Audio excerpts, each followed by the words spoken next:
Okay, what's up everyone? I haven't streamed in a while, it's good to be back.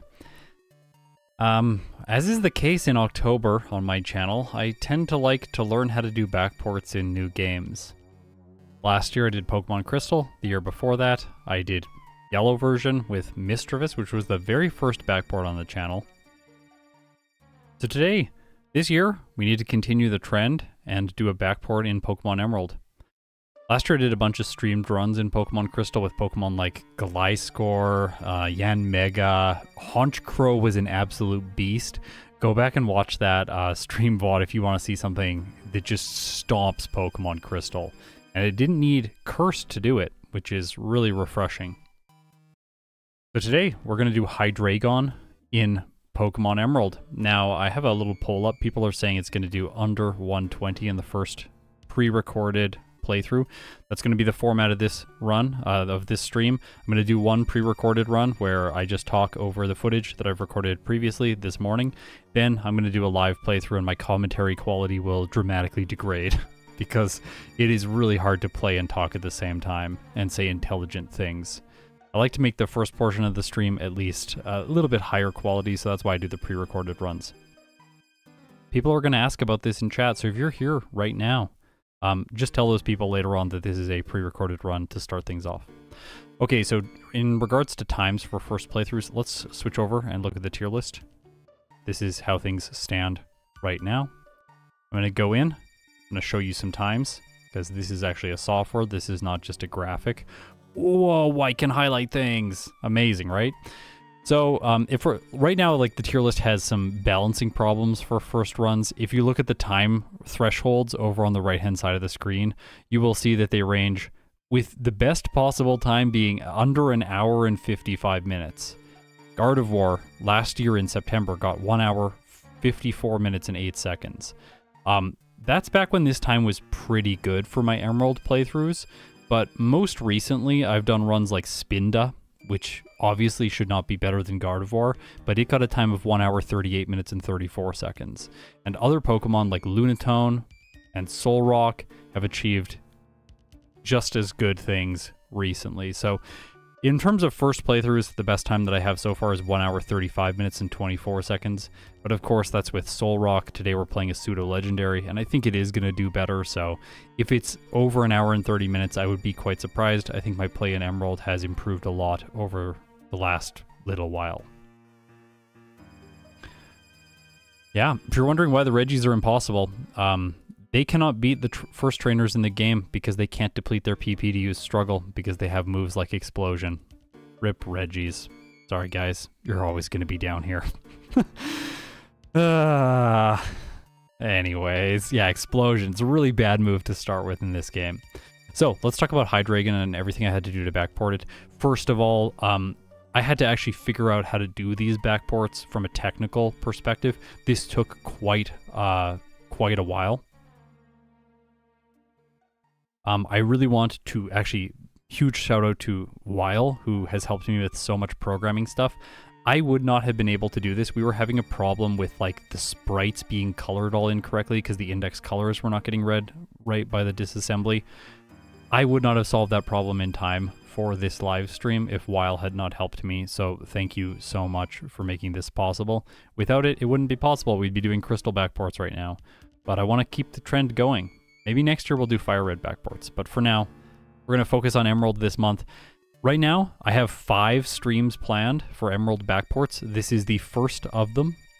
Then next one, we're going to do Volcarona. We are only doing Dark, Ghost, Poison, and Bug types. It's Halloween month. We can only do Pokemon that are a little bit scary. So those are the typings we're doing. Sometimes I make exceptions for Psychic types if the Psychic types are like quite unsettling, but for now those are the 4 types that I go with in in Halloween month.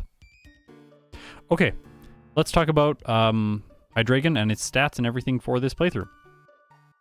So for base stats, Hydreigon has 92 HP, 105 attack, 90 defense, 98 speed and special defense, and 90 special attack. It has a slow growth rate because it's a pseudo-legendary Pokemon. This also means I believe it starts with 35 base friendship, which is not very good if you want to be using return during your playthrough. Its power is not going to be nearly where it needs to be by the time I'm getting secret power, so return is probably not great. Yeah. Drop its base special from 125? I don't think it's 125. Did I just make a mistake? Maybe I made a mistake. If I made a mistake, I'll just like, I'll fix it. Oh, its base special attack is supposed to be way higher. Let me just check. That might be a problem with the overlay just showing the base special attack. Yeah, it's 125. You're right. Good catch. Give me a second. I just want to see if like that's actually what's implemented, because if it is what's implemented, then I should fix things. Don't want to play it when it's going to be bad. If it is, I'll just discard the pre-recorded run because we used the lower stats. I have a feeling, though, it's... Oh, it is incorrect. Cool. Alright, I guess I'm playing 2 live runs today.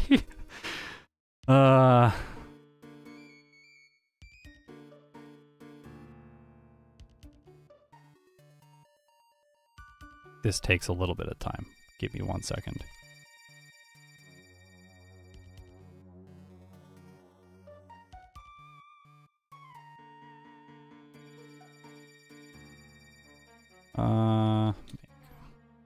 Okay, we're gonna wait for this. I'll go through move pool, stuff like that. It's okay though. How to do in the pre-recorded run? It actually did pretty well in the pre-recorded one. It's gonna do even better now if it has better special attack. So like, it's yeah. Maybe if I feel up to it, I'll show the pre-recorded run after we do an official run with the correct stats. I'm just going to quickly update my overlay because I have to update this software. It updates in like a whole bunch of different places. Not super efficient. One thing we will not have today, just so everyone knows, is the RBY XP router, the routing software. The reason we won't have it is there's a bug right now with the backports. We're trying to resolve it behind the scenes, but haven't quite figured it out yet, so that'll be coming soon. There we go, 125 special attack. You know what? Now boosting its special attack makes a lot of sense. Before I was boosting its special attack being just like, well, I have Dark and Dragon moves. Those are both special in Generation 3. So I'll just boost its special attack because there's not a lot of great physical moves that it gets access to. Yeah. Yeah, it should have 90 special defense. Oh. Oh, it should have 90 special defense. Yeah. In the chaos to fix the sprites, we must have accidentally messed the stats up. This is my fault. I will take accountability. Definitely so base 90. I'm going to go through all the stats again. 92 HP, correct. 105 attack, correct. 90 defense, correct. 90 special defense, correct. 98 speed, and 125 special attack. Yes. Low growth rate. Evitate ability. Yeah, everything else looks correct. Okay. Do this again. Scott, you're fired. Yeah, I know, right? I know.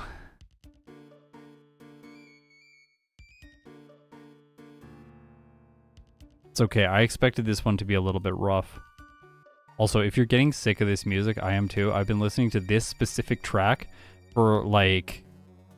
it's been way too long. It's been like an hour. And you'll see why in a second. We're going to have to fix this as well. There's always more work to do. More things to improve. No, it's not the emulator. Unfortunately, it is not the emulator. The emulator's on 4 times speed. Your ears would be bleeding right now if the emulator was playing audio.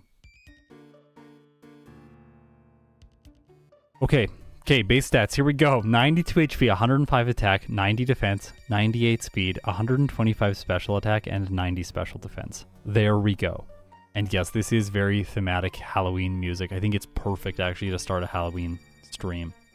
By the way, there are going to be Halloween videos all week. I released a Melmetal stream that I did yesterday on Twitch. I'm not releasing those to the public because I just don't think they're high enough quality yet, and I'm not super happy with them. But I am uploading them for supporters, so if you support the channel, you get a whole bunch of extra stream VODs Just as a little extra way of saying thank you in case you like watching a bunch of stuff. But Melmetal we played yesterday, and this was genuinely such a fun stream. I had such a good time because Melmetal is awful. Genuinely a terrible Pokemon. We played it, all wild and enemy Pokemon are shiny. This is just a fun gimmick. And then instant text speed, so it goes way faster than a regular playthrough. And even then, someone described it in the comments as like, it's like at the end of a game show where like all the contestants have to get up a hill, but the hill is like covered in like one of those like latex slides, and there's like soap on it, and they're like all trying to run up the hill, but everyone just keeps slipping and falling down. That is how Melmetal felt at the end. Go watch it. Believe me, it's a good time. And the strategy that I ended up coming up with for the very end was, it was the first time I've ever done something like it in Pokemon Crystal. Quite interesting. I highly recommend it. So I released it for everyone so that the public can see the glory that was Melmetal. Before that, I did the 3 fossils in Fire Red. So those videos are out on the channel. And then tomorrow, there is going to be a very special guest on the channel. And I'm going to do a Sandile playthrough. But we won't talk any more about that until tomorrow, so you'll see it then. Sandile in Pokemon Yellow, a dark type, a Backport. It's Halloween month. By the way, we are waiting right now for the patch to build. So it's just like, I can't actually go any faster than I'm going right now. I wish I could. I wish I could. I'll fill some time. This month is going to be quite unpredictable on the channel. There will be a lot more videos than you would expect. Also, I have cat cam set up today in case the cats decide to show up over here. But I'm hoping that I'm hoping they do. They haven't seemed. I tried to put a couple of them in the beds, but then they wouldn't stay, so they just left. I'll put them up if they do show up. Oh, by the way, we adopted a 3rd cat, so we have 3 cats now. Yeah, so it's amazing that they're just filled with energy all the time. There's 2 orange ones. It's a little much. Yeah, foster fail. Yeah, we're really bad at fostering. Yeah, so there's Churro, Rosie, and then the new one's name is Momo, which means peach, because she's a peach color. Very sweet. Okay, I think we're almost ready. Give me 1 second. Gotta move a couple things around. Oh, also, in terms of Crystal version, I do want to say this before we do this stream. I think a lot of people think that Crystal version is by far the most boring game that I play. And if you had asked me a year ago, I would have said the exact same thing. I would have been like, Crystal is just like a snooze fest compared to all the other games. It's not that I don't like Crystal, because I love playing Pokemon. I would rather play Crystal than pretty much any other game. Maybe StarCraft is the only exception. But, so I love Crystal. It's a great game. But out of all the challenges that I do, I was never a huge fan of the Crystal runs compared to the other ones. I just always found like Yellow and Emerald to be more interesting. That said, there are some really interesting Crystal runs coming up in October. I highly recommend that if you have a bias against Crystal, just come and check out the stuff that's going to come out in October.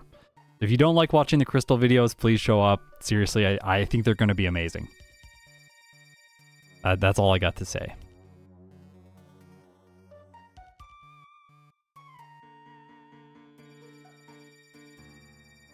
I'm getting things loaded up.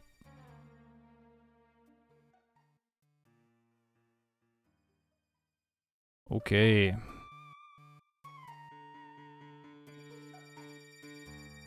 Is the slow growth rate is bad. Yeah, the slow growth rate is very bad. Okay, we're going to close the poll. Most people say under an hour and 20 minutes for this run. Ending the poll. Here we go. Those are the results. 50% under an hour and 20. 29% under an hour and 10. That's like optimistic about how skillful I am at these games I gotta play.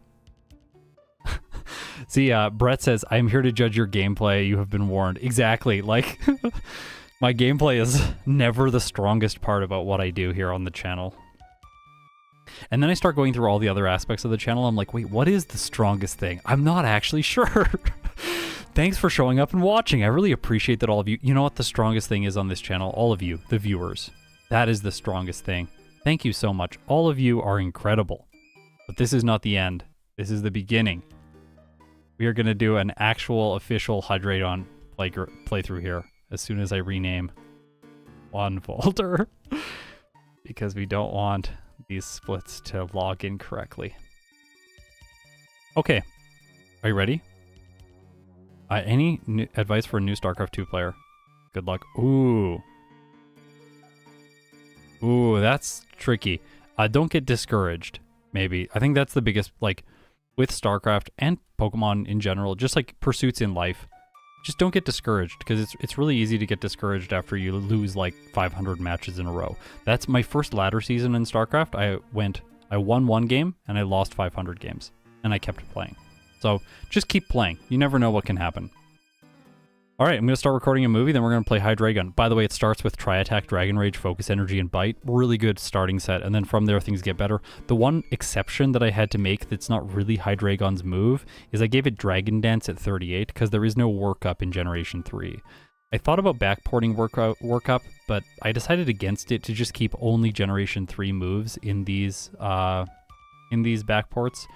So Dragon Dance is like, it's okay. It's not great because we have better special attack, so we boost our physical attack, but we do get some okay physical moves for the late game, and I'm going to run Hidden Power Fighting so we have more physical coverage for Steven at the very end.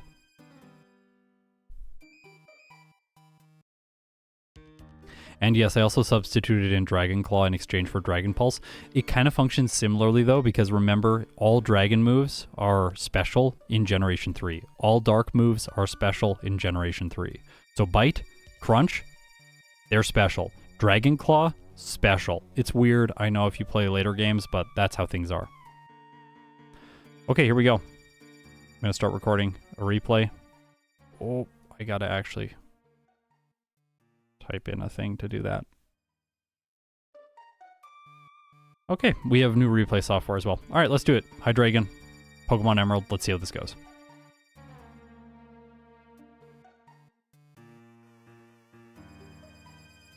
I'm a girl.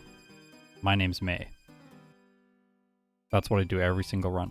The female character has slightly less dialogue at the beginning of the game. Like if you choose the female character. The male character is less chatty. I don't know if is the music broken. It should be changing. There we go. Finally we get a different track. All of our ears are now getting the relief that they deserve.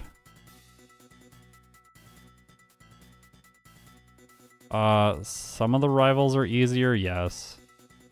There's one May team that has a Torkoal on it, accidentally. We're gonna call this, actually, this is a great... This is a stupid joke. I'm working on my dad jokes. Hydreigon instead of gone, 1. Hydreigon, because it's the first backport we're doing.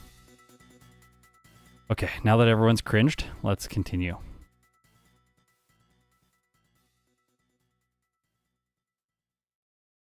Oh. Okay, Brett, there's your first bait. You can judge me for that. This battle theme is so good.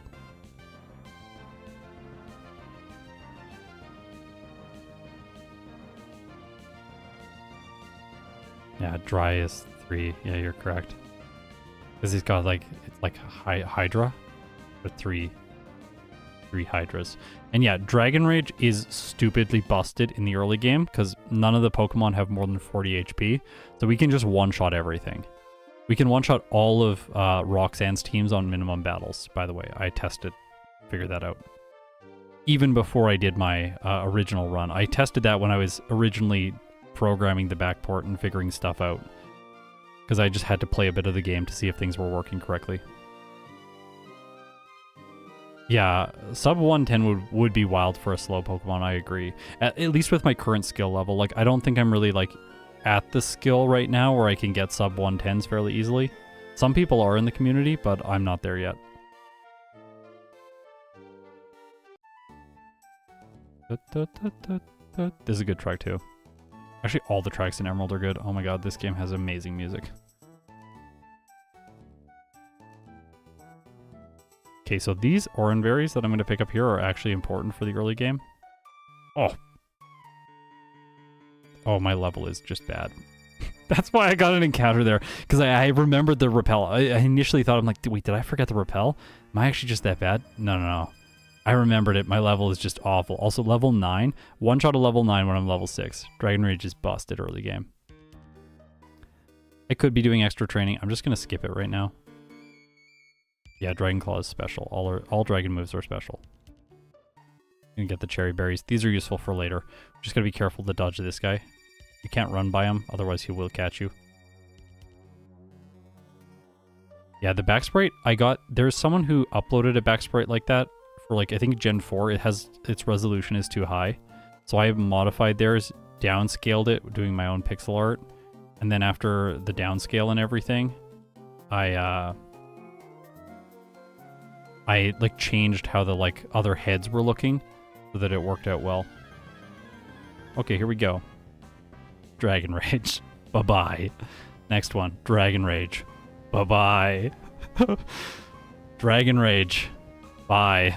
So Roxanne is very simple.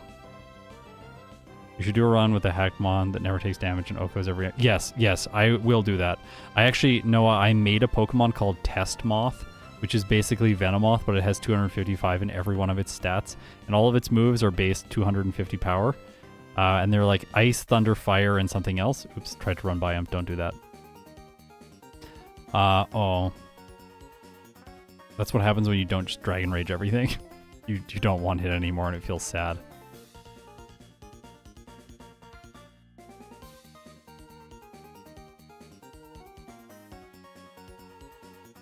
But yeah, I will do that at some point. I don't think it's going to be an April Fool's video just because I want to actually, like... I think what I might do is a video where I do all the games that I play and then say, like, look, what's the theoretical best time in these main series Pokemon games? And then I'll go through and it'll be, like, minimum steps to the next major opponent or mandatory battle. And then minimum battles, or minimum turns in battle for every fight. I don't at least need to watch out for that guy in the future. Yeah, this is the first run. I just messed up. Thought it was going to be a pre-recorded run, but then I accidentally assigned Hydreigon the wrong stats. And then I checked all the things in the software, but I didn't check any of the things about Hydreigon because I was way more worried about the software breaking. There's just like 6 different pieces of custom software that are all running at the same time. Maybe more, actually. It's a lot. Did we just lose audio? Austin, is there no audio in this place? We don't have Mart audio, apparently. It's just the Mart. We need a Mart patch. Hotfix. Austin, hotfix the Mart for the second run. We want to learn Headbutt. Headbutt's a good move. Put it in the place of Focus Energy. Focus Energy is kind of trash when you're using Dragon Rage throughout the majority of the early game.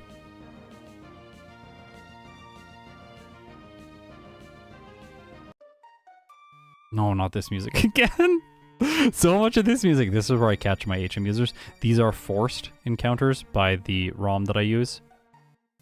So I will always get the Tailo first, then the Marill, and I will get the Zigzagoon in the other location. They only start showing up and being forced encounters, though, after I defeat Roxanne.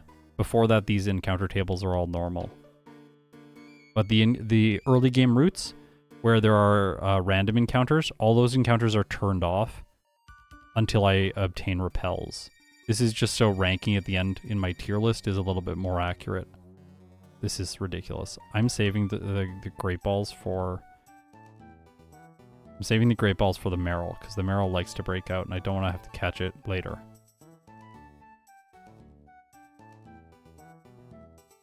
God, you're pretty cool. Oh, thank you, Andrew. I'm playing Pokemon. I feel cool. Let's go. Marill time. Pretty bad HM luck, honestly.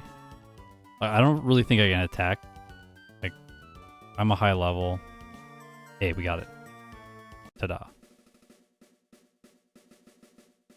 Oh, I thought the music cut out, but it's a lot of percussion.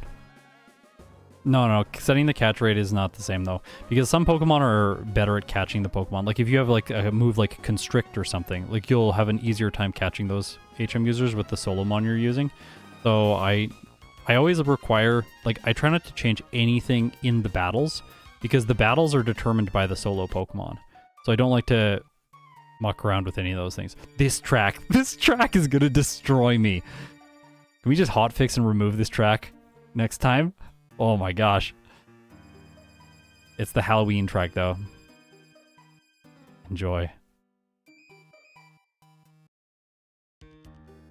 Oh yeah, we could eventually make a chat bot and then we can like vote the tracks. That would be fun.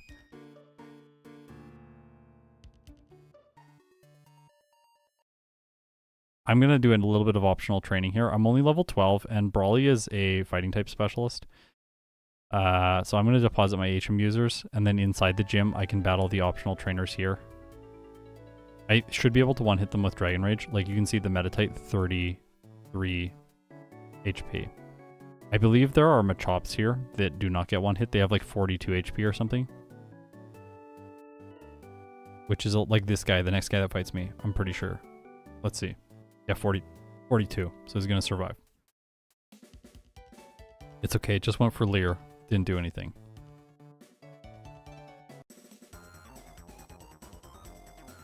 Brawly has 2 Pokemon over 40, yes. The Makuhita is like 60 and the Machop is like 50, I think. The Meditite is a one-shot.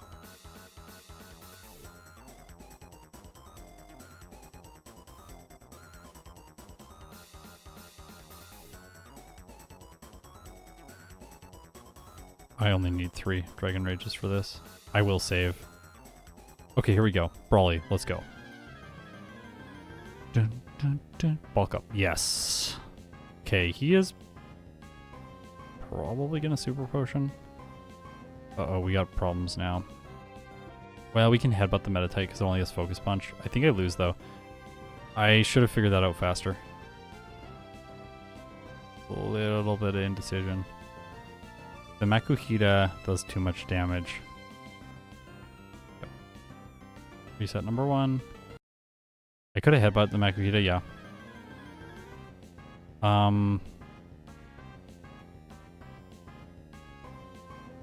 Yeah. Alright. Should win now. I'm gonna headbutt Makuhita first turn. Sweet. Okay, well, really easy second attempt. I actually wouldn't have lost the first fight there if I had just gone back to the center and restored my PP, because I would have just spammed Dragon Rage.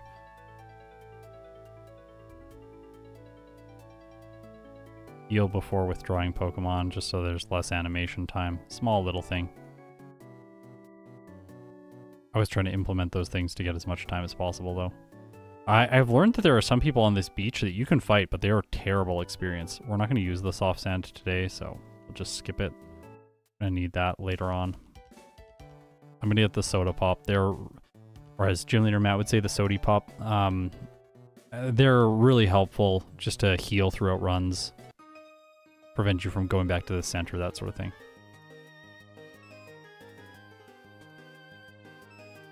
Yeah, the Machop is like almost always, it almost always does, what's it called? Bulk up turn 1 though. Would have been nice to freeze it instead. Sody Pop, there we go. You get like 6 of them or something, it's quite a few. So really good healing items in there.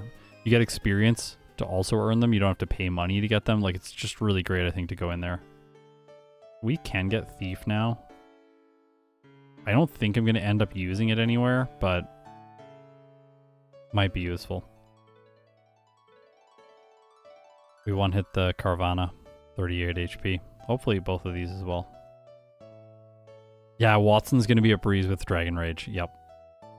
We get Dragon Breath. I think I'm going to put that in the place of Headbutt. Like, we're not going to be using a lot of Headbutt or Tri-Attack, honestly. Don't use Thief. Stealing is bad. Except when it's a citrus berry from Watson, then it feels really great. You're like, yes, I got it. He can't use it now. Oh, that's the Scott guy. His name is Scott, by the way. He's really annoying. I wish he wasn't in the game. You can steal the citrus berry from Watson, then his Manectric can't heal, which is like way better than letting it heal with the citrus berry and knocking it out for like one more turn, something like that. Oh, Thief. Yeah, Thief on the rich trainers to get the nuggets. I know. People have mentioned that to me. Oh, this theme. This theme is so good. Da, da, da, da, da, da, da, da, da. It's so good. I love this theme. Okay. We're gonna fight Robin. Robin is one of the scariest early game random NPC trainers. She's genuinely terrifying, but I don't think with Hydreigon she's gonna be an issue. Zigzagoon is my cut user. Zigzagoon, Talo, or Wingull, and then Meryl gives you all the HMs. Except Flash, but you don't need Flash. You can just learn the areas. Be a man. Learn the dark areas. Trick House is for rare candy, yeah. Number one, first rare candy in the playthrough. We're slow growth rate, so I feel that doing this for the rare candy is worth it. Yeah, only Trick House 1 yields rare candy, correct. The second one gives you something trash, and then the third one gives you hard stone. The second one is like a terrible item that you would never use in a solo run. I don't even remember what it was. Never been relevant. Stop it. I could potentially go over and get the PP up, but I'm going to skip it for time's sake. Where is it? I need ether. Right underneath the item that I was using. Also, in my challenges, all of the spinners that have random motion, they will always look away from me, so that I get to choose if I'm going to fight them or not.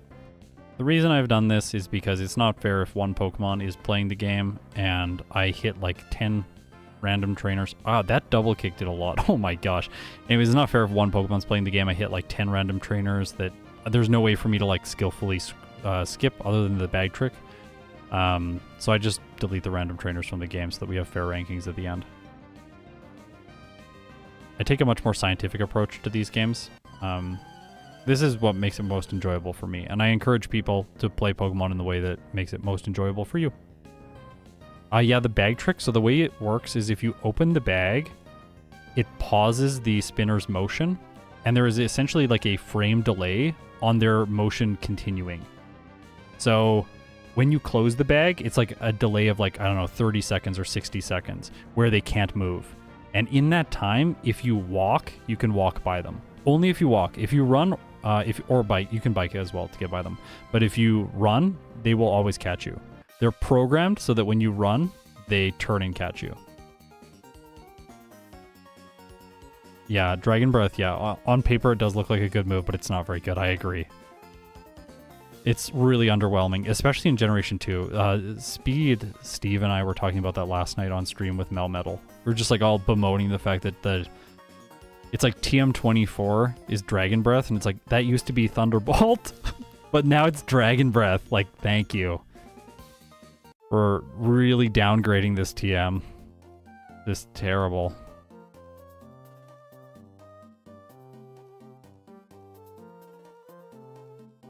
Okay.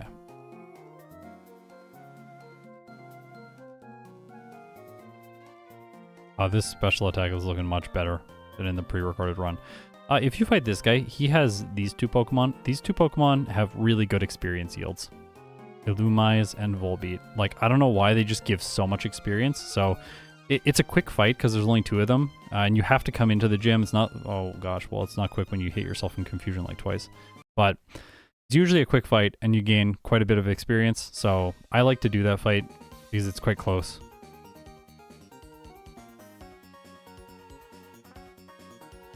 Quite close to the path that you have to walk on.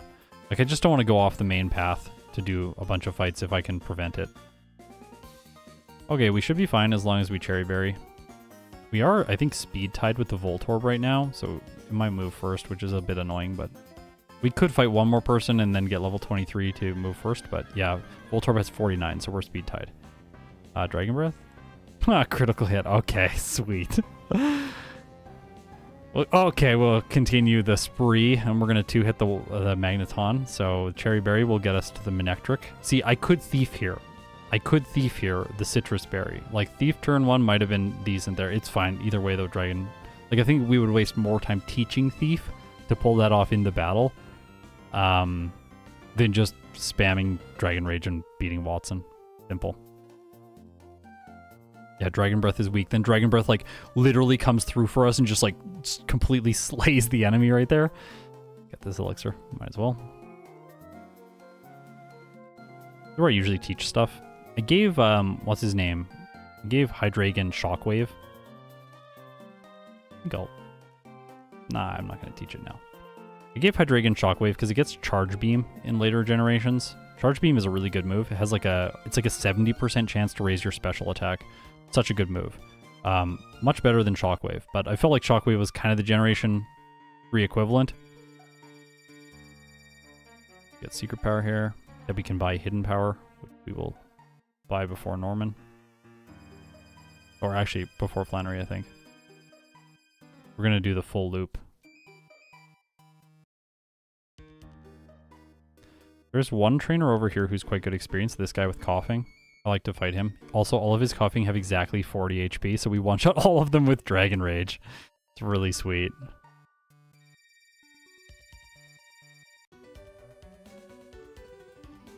Oh. I'm going to teach Shockwave. I changed my mind. I'm not going to be using Tri-Attack very much because it's physical. And I want to fight this guy. He has Skarmory and Swallow. They're fully evolved and give decent experience, and Shockwave is super effective. So I'll just, like, really quick, fast, good experience from this fight. And that'll get us Crunch in the place of Bite. Now we have some really good moves, except Dragon Breath. I always get that nugget first, and then I sell the nugget here, so that I have more money to buy my repels. I want $20,000 to get, like, I think it's 40,000. Yeah, sorry, not 40,000, 40 super repels. We go around behind here. Repels in slot 1. We get the Person Berry. The Person Berry is by far the best berry in the game. It is so good. It is always useful. Thing is just incredible. There's a Carbos down here. There's a Protein up here. I'll get this for Steven at the end of the game when I convert to a physical set. Which I might not need to do with this outrageous special attack that I've realized I have now. What trainers mons? What gen gives trainers mons? They're not random. I don't think they're ever random. I think people think they're random, but they're not. The natures are determined by the trainer's name, I believe. There's a calculation. So the natures are different between different localizations of the game because they have different characters. This guy gives good experience. We probably want to crunch stuff now because it has higher effective power. Been a while since you caught a stream. It's been a while since I've streamed on YouTube, so thanks for stopping by. I do want to say I didn't need to try and skip that guy. He's already been fought. So if you go through the center of the map, looping around this way, you get the PP up, and then you also get to save the lovers here. And I can loop around and grab the black glasses to boost the power of Crunch.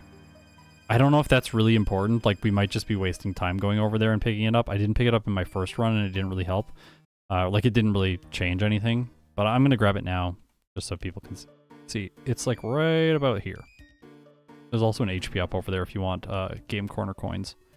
Then the Attract TM in that little building. Contest hall. This person always gets me. Oh!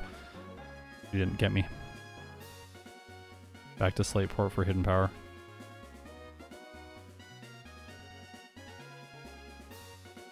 Notice how I walk by the random spinner? That is to simulate the fact that he should be able to catch me if I run by him. I don't feel it's fair for me to turn off spinners and then run by the guys that rotate. That just seems wrong. So I play it in a way that it's like simulating how it would be otherwise. Dragon Rage is kind of useless now, so we'll teach Hidden Power Fighting in its place.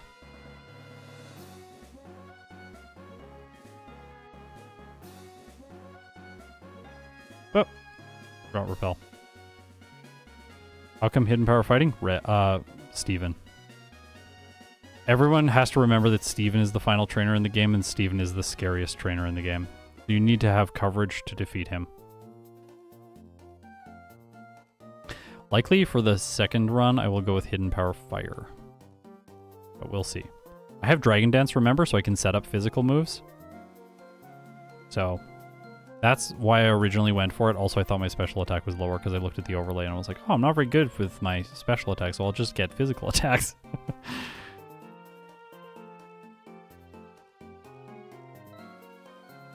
The most frustrating thing about Pokemon for me is the speed up, messing with the music. This is glorious. Yeah, everyone give a huge shout out to Austin, who was in chat earlier. Austin created this software that basically watches the RAM values with Pokebyte and then determines which track is playing and then plays that track for us at 1 times speed rather than at 4 times speed, so that we can have nice synchronized music while doing streams. It currently works, I believe, for Gen 1, 2, and 3. So I've been using it for some of the race streams recently over on my Twitch.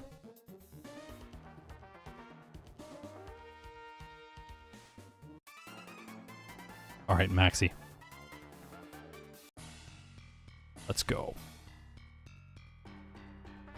Yeah, it's called Hydreigon because it's a Hydra. I know. It's okay. I only realized things like that recently. Like, who is it? I was watching Snowy yesterday playing Victory Bell in Pokemon Crystal. And then they said, like, oh, and here's Blue, and he's red. And then I was like, wait. Yeah, that's right. The character Blue in Crystal version is a red character model. Like, why didn't they make him blue? Why didn't they physically make this little in-game sprite blue? I don't know why. That's weird. Am I missing something? I don't think I'm missing something.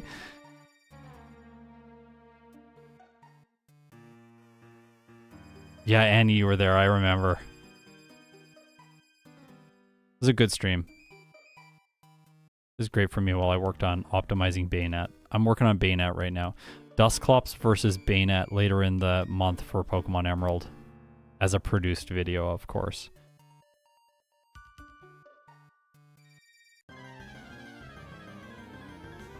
Okay. I think we just crunch our way to victory here. Nom nom nom nom nom. That's how I imagine Hydreigon feels right now. No, not Slam. Why do dragon types get slammed? That's always weird to me. Oh my gosh. Flannery was completely impotent. She was absolutely awful. I'm not used to that. Normally Flannery is pretty good.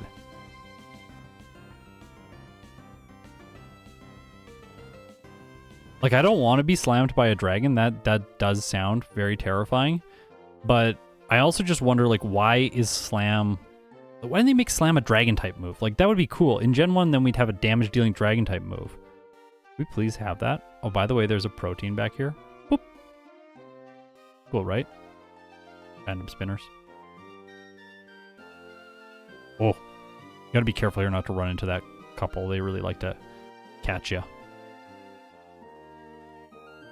Don't want to run into the bug guy. He's sometimes okay experience if you need a lot of levels for Watson, but I usually like to want to skip him ideally, because I want to beat Watson first attempt and not have to like backtrack a bunch. I deposit HM users here so I don't fight the two really weak Pokemon on the bridge. That just feels like... I don't know if this actually saves much time, probably like 1 or 2 seconds. Because like this battle's not going to take that long anyways. Ran, see, he caught me because I run. Shouldn't have run. But in here we want to grab the white herb. We may need this to preserve attack from a Mightyena. But with my newly found amazing special attack, that's probably not going to be relevant. What's probably going to be more relevant is the fact that we will need to block Drake's speed drop with Rock Tomb. But maybe not. We probably just one-shot everything on Drake's team because he's got dragon types and we'll have Dragon Claw by that point. By the way, this thing has Faint Attack, Shockwave. It's kind of a weird set. Wiggly Tough. I always think that Crunch is going to flinch, but Crunch doesn't flinch. It lowers special defense.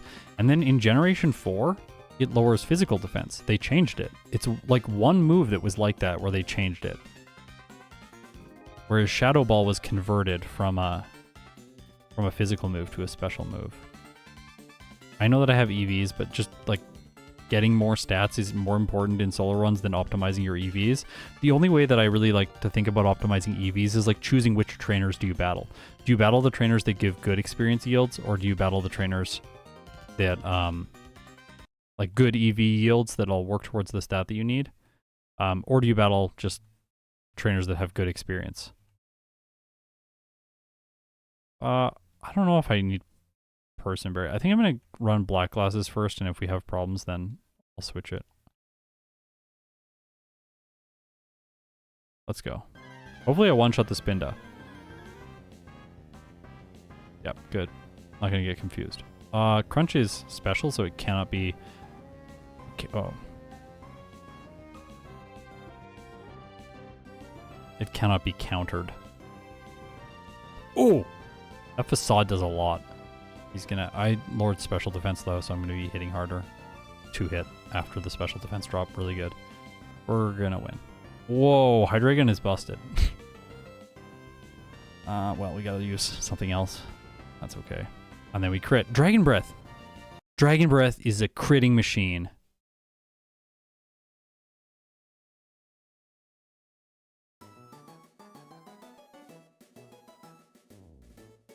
This is a cute track. I don't think Outrage is very good. Getting confused is not nice.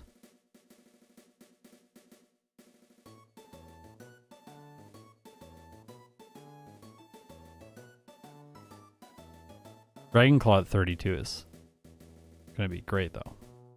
I think I'll just run Dragon Claw until the end, basically. Maybe not at Steven, though.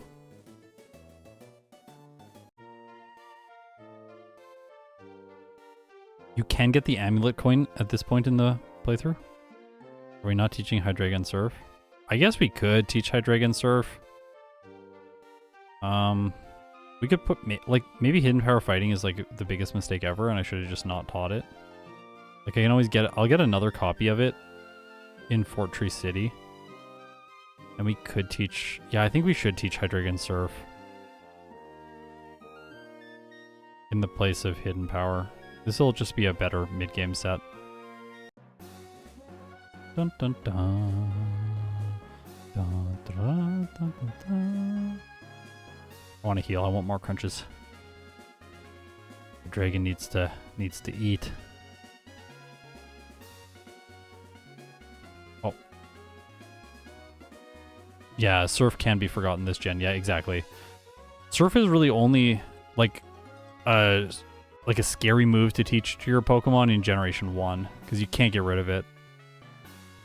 Then if you get into problems against the champion's Magneton or something like that, you'll be really sad that you taught Surf. Just not super good against the champion. There's lots of ways around it, though. Sometimes Surf is good. You can optimize your strategy for it and plan the levels and badge boosts, that kind of thing.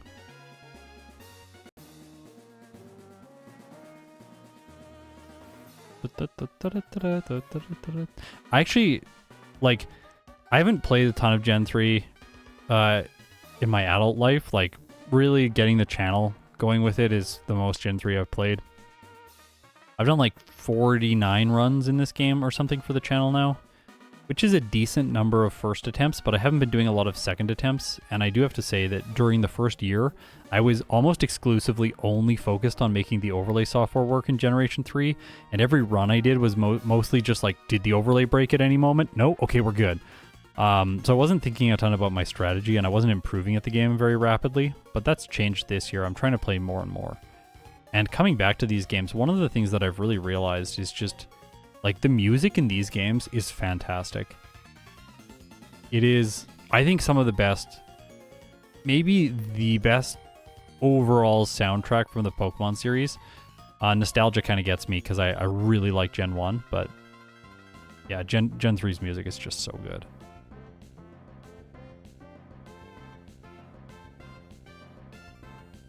Ah, get wrecked, Combuskin.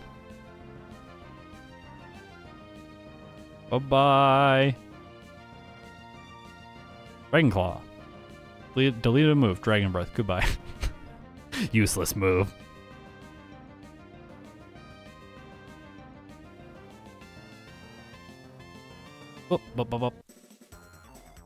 Hard Gold, Soul Silver runs went. Well, Brian, if you look on my channel, you'll see the date at which I start playing new games.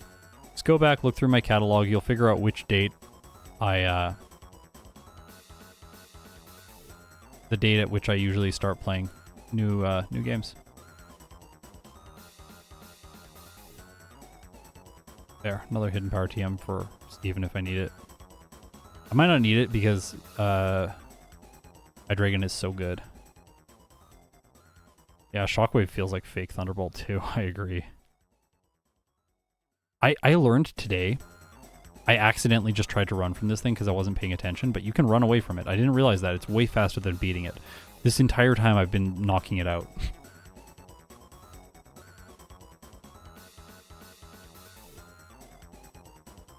Gotta deposit HM users. There's a bunch of double battles in this gym.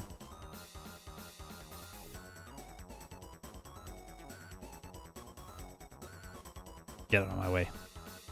Gotta go in here and destroy the flying types.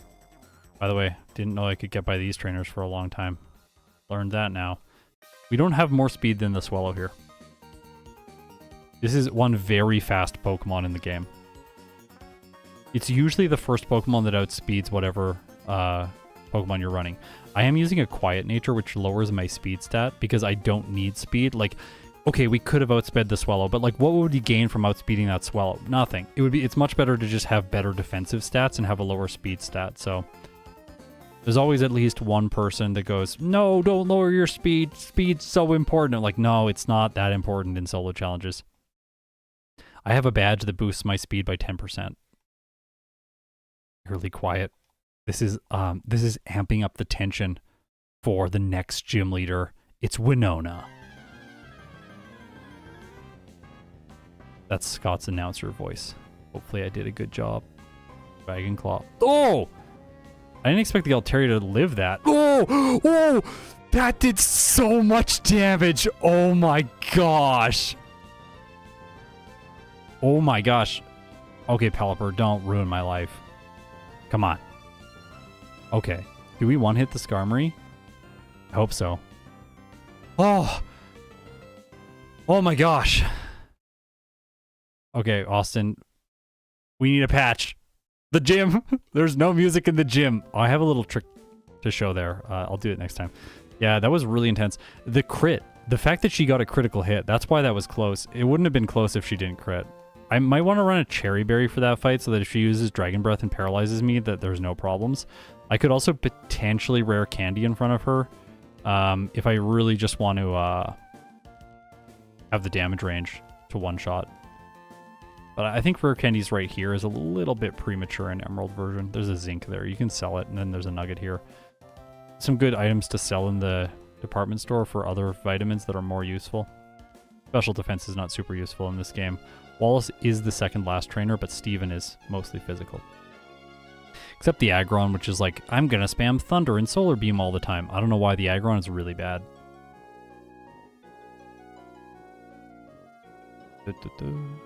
Rare Candy down here. There's also a PP Up, my favorite item. Well, second favorite. PP Max is, of course, the best. But keep your PP Up. Ah! Steven's Aggron is like the champion's Rhydon from Gen 1. I don't know. The Rhydon in Gen 1 has Tail Whip and Leer, so I think the Rhydon is a little bit worse, but yeah, Steven's Aggron is not a very good Pokemon. I can't remember too many runs where I've been like terrified of the Aggron. It's like sometimes it's annoying because it's bulky and you're like, well, I don't really have a good move to defeat it with.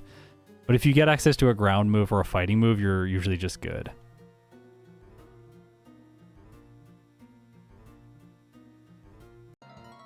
Also, I'm curious if people leave comments if you're watching this as a VOD. If you think my commentary is better today, I'm curious to hear that, so let me know. I feel that I am slightly more energetic in this stream than I have been in past streams, and I'll let you know why in a little bit after I've given people some time who are watching the VOD to answer.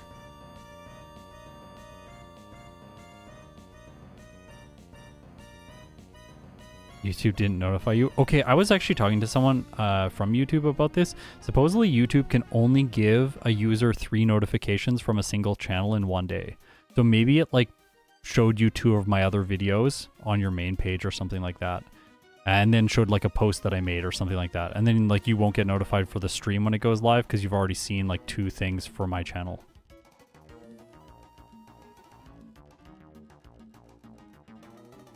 Am I going to be a father? No. I'm a cat dad right now. That's taking up all my time.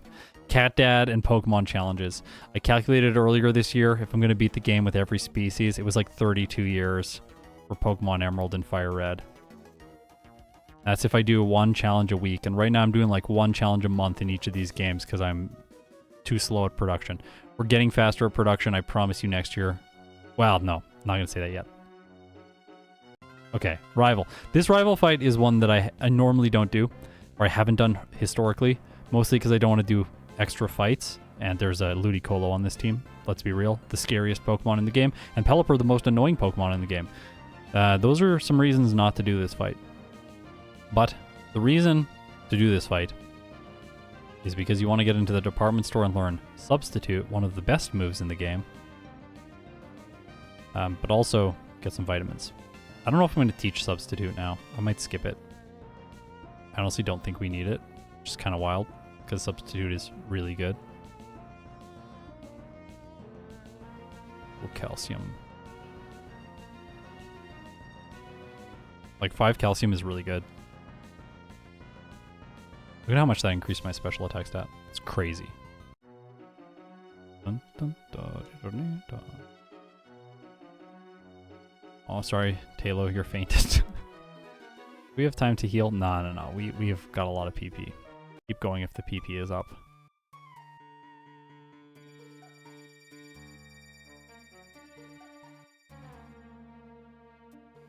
Oh, I always forget. That is a bad habit of mine. I always forget my repel when I come in here. For some reason, I just like think that I have a repel, but I don't. I never do. Then I run into one wild Pokemon, then I realize it. We could save money for the Flamethrower TM.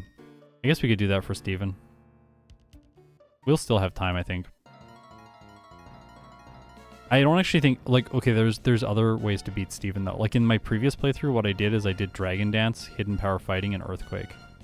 Which just... a spoiler for my other run, it completely destroyed Steven.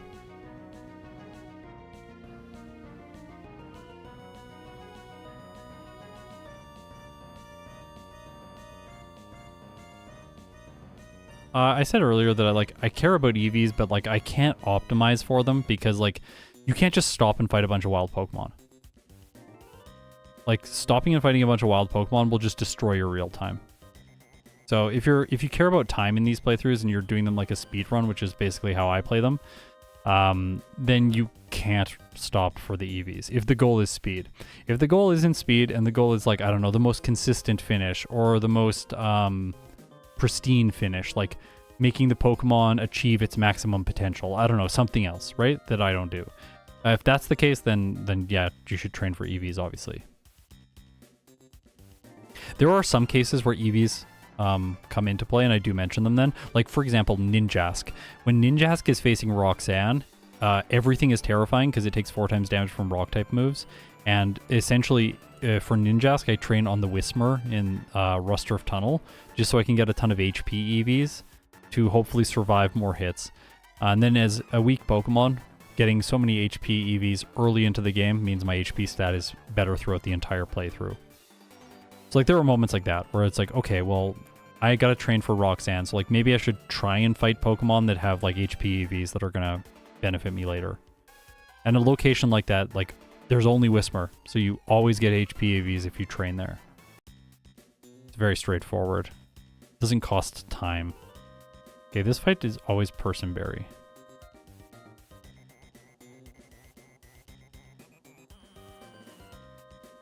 Do you think Smeargle could do better in Emerald than in Crystal? Well, it can do better in Crystal when I do it again.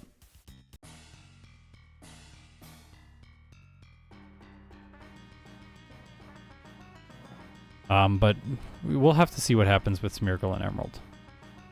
Thanks for the free swagger. Not like it helps. Aww. Aww. Alright, well, this was the worst luck. Hit myself in confusion 3 times in a row. What a disaster. Terrible fight. Not a huge reset, though.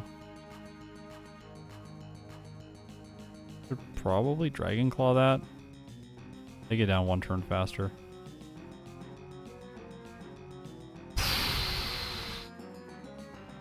What is that crit? Well, I have Surf for the camera up, so we're fine. And my speed, 46. Even with the speed lowering nature, I still outspeed the camera up after I get hit by Scary Face. So Quiet Nature again. This is one of the moments actually where you want to check your nature. Maxi after a Scary Face.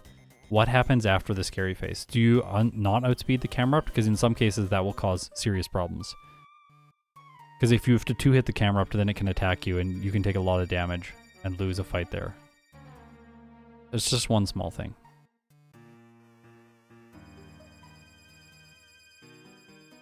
Yeah, Maxi loves his swagger. The Mightyena are like, they're literally the troll Pokemon. You know, like the troll face back from like 2011 or whatever it was? That's literally Mightyenas in this game. Like every single trainer-controlled Mightyena is such a troll. Just sitting there grinning at you. They also have a grin on their face. Like they look like that. I'm coming down here to get the rare candy. And I can fly away. And I was already in Slateport City, so flying is so hard in this game. What's the benefit of playing Emerald? Steven Stone post-game fight. There is no Steven Stone post-game fight in Ruby and Sapphire, which makes the games easier.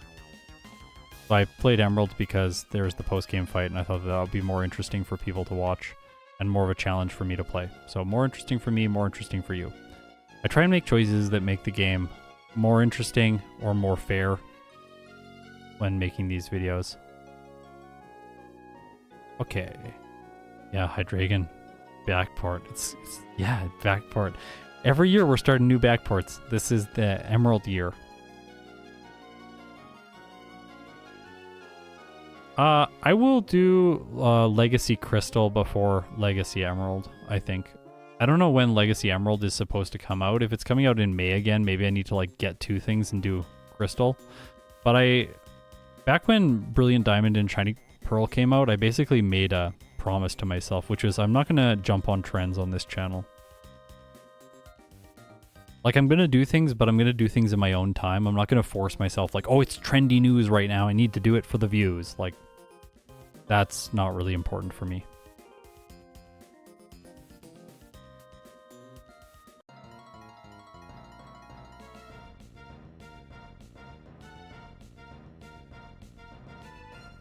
Dun, dun. Oh, that's an interesting idea, speedrunner. I'll look into that.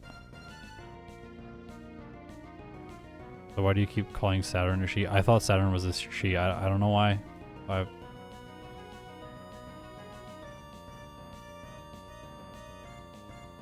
The art looks like a she, so I just said she, that's it. It's like really simple. I've never seen the anime, so like I have no more context for the character, and I literally, like, I don't read any of the dialogue because I'm playing the game as a solo challenge, so... I also didn't grow up playing Generation 4. I stopped playing in Fire Red and Leaf Green. Go watch my Aerodactyl video that I just released for the story. No, Saturn is not a girl. Saturn is a boy. But I keep messing that up. Oh! I lined up with that ladder. That was beautiful. Do you see that? That normally doesn't happen. You normally have to fish around for the ladder for a little bit. Or the stairs.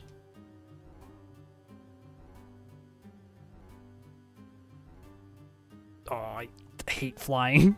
It's so hard. We're going to go to Pacific Log Town first. I don't think this is an optimal strategy. I think I may start phasing this out of my runs at some point in the future.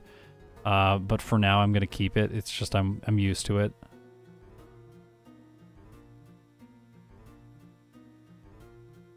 Shockwave is actually nice coverage just for the Skarmory. Also, this team is weird moves. Look at the moves. So strange. Like Thunder, Thunder Wave, Quick Attack, and then Surf and Thief. What's going on? Why Surf and Thief on the Linoon? Like, it's great that she's got Surf so she can get off this little spot, but like, I don't know why that's the moveset. Like, what's the strategy behind that? Whoa. What is happening? I'm playing badly, that's what's happening. I'm getting better at dodging these trainers. You wait till she goes that direction, and then you, like when she's walking away from you, and then you can get by her. And if you hug the bottom here, you can squeeze under this guy sometimes and not fight his tentacruel. Well, I'm going to fight the tentacruel today. Wrap. Good choice. Did so much damage.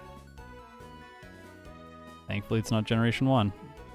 Oh, she got me too. Well, you don't always get by these people. In Emerald, it's like, I feel like it might be slower to skip all of the people that are doing this kind of thing just because you'd waste so much time trying to get by them. You can pause their motion and then slip by if you really want. But I'm getting better at these. Normally I would hit all those, like last year. We don't need a return. Trash move. Boring move. People will complain. I'm never watching your series again. You should ban return. No, I'm not gonna. A lot of Pokemon don't need it. Here's an example.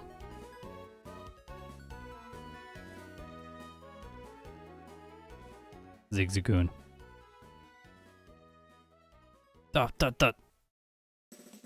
You can walk straight in from the entrance there, bump into the wall, and then turn left and fight this guy. You have to fight him, because if you don't fight him first, then you will get a double battle, and you don't want a double battle. Miss when Sturdy wasn't a free focus sash. Yeah, I miss when, like, remember those times? I don't miss them, actually. I anti-miss them. Remember those times when there was Horde encounters, and you would run into, like, 6 Geodude in a Horde encounter, use Earthquake, and, like, 3 of them would stay alive? Oh, my gosh. The worst. So normally I use my rare candies right before Tate and Liza, but as a dark type, I think I'm just going to crush them. I believe there are 2 moves that they can deal damage to me with. Or no. The Claydol has some too. Like the Claydol and the Solrock can deal direct damage, but the Xatu has to use Confuse Ray, so they're going to be pretty bad.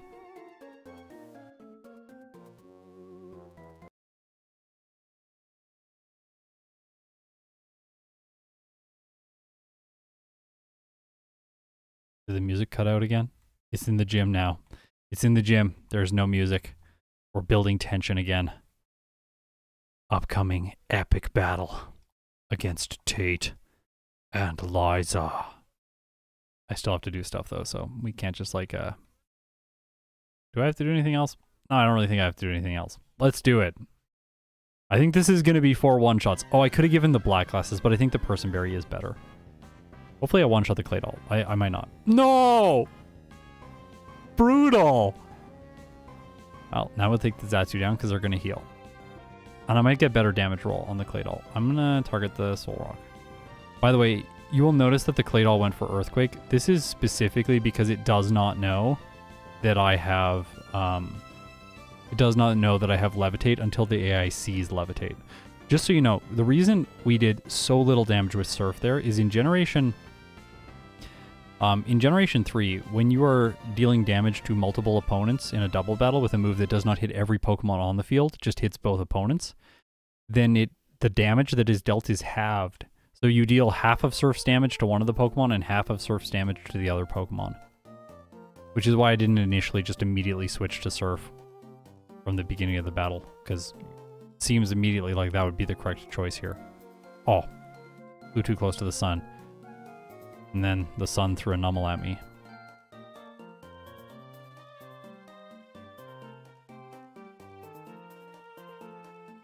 Yeah, this was a very dominant Tate and Liza fight. Yeah. Dark types are fantastic against them. It's always nice fighting them with dark types. Also, I just like a resisted crunch still knocks this Mighty N out in one hit.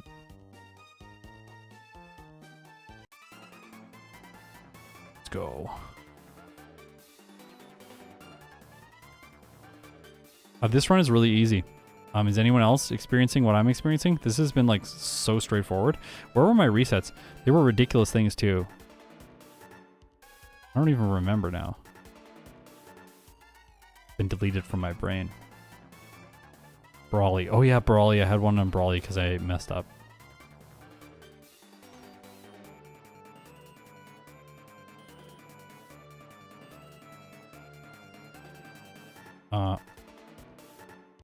Let's go. Maxie and Tabitha. Personberry's pretty good for this fight.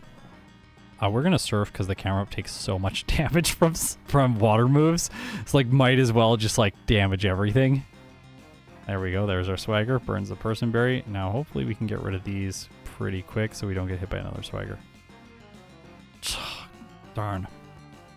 It's gonna deal a lot of damage to me. What? You ruined my surf. My surf strat. Oh.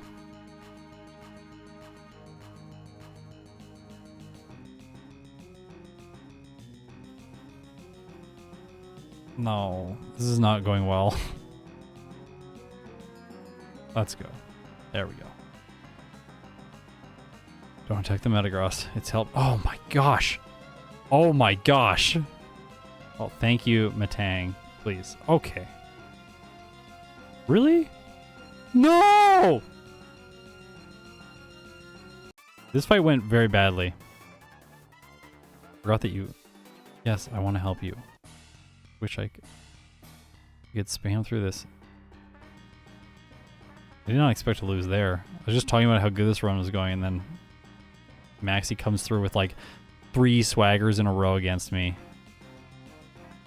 If he's not going to swagger me this time, we'll just win. Oh, he's going to swagger the Metang. Guess I win. Like,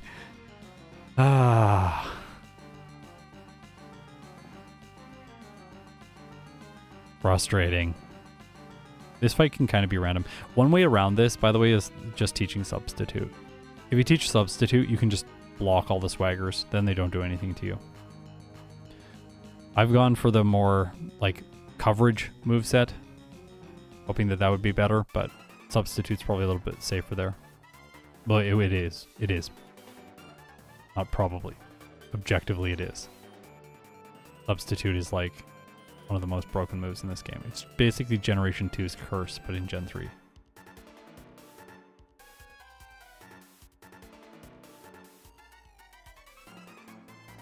Okay, plotline time. We're gonna summon Rayquaza.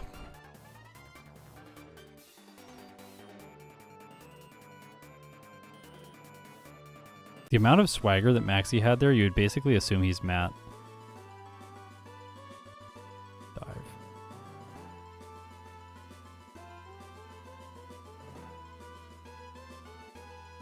I don't think any Pokemon played together would improve their times, honestly. Like, you spread out experience so much. I'm not sure if there would be any that would get played together that would improve times. Maybe I'm wrong. I'm not sure. I'm so bad at playing this game with teams now.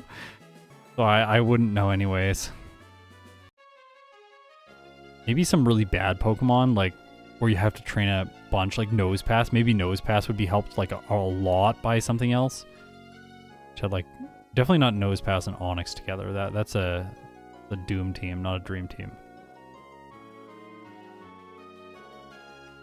Still have a Personberry. This will be easy.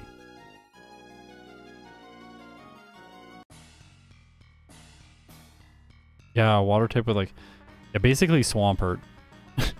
Water and ground type together is like the perfect thing in this game because Watson. It's almost like they did that intentionally. They realized Watson was just too good.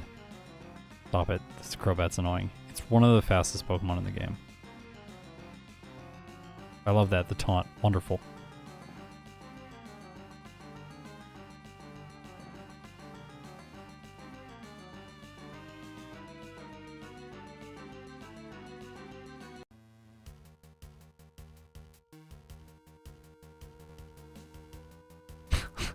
Onix, Nosepass, and Seal. Oh gosh. All the Pokemon I don't like now. I'm doing another rock ground type in crystal version soon. Larvitar. Get ready. Slow growth rate rock ground. First stage. You know what's amazing about Larvitar? Larvitar has more attack than Onix. Oh, don't talk to that guy. I can't reconsider it. I've already done voiceover for half of the video.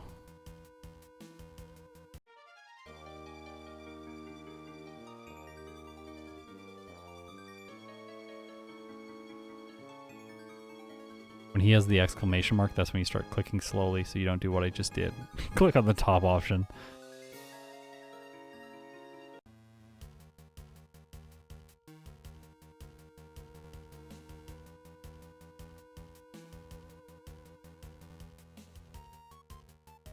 Oops, forgot the repel here. Noted. Oh, I overshot a little bit. Whoops. Yeah, this run is basically dead now, Brian. You're right. Just restart. Bought an extra trainer. Yeah, and Onix has the same attack as Pidgey. Those are the metrics you gotta keep in mind.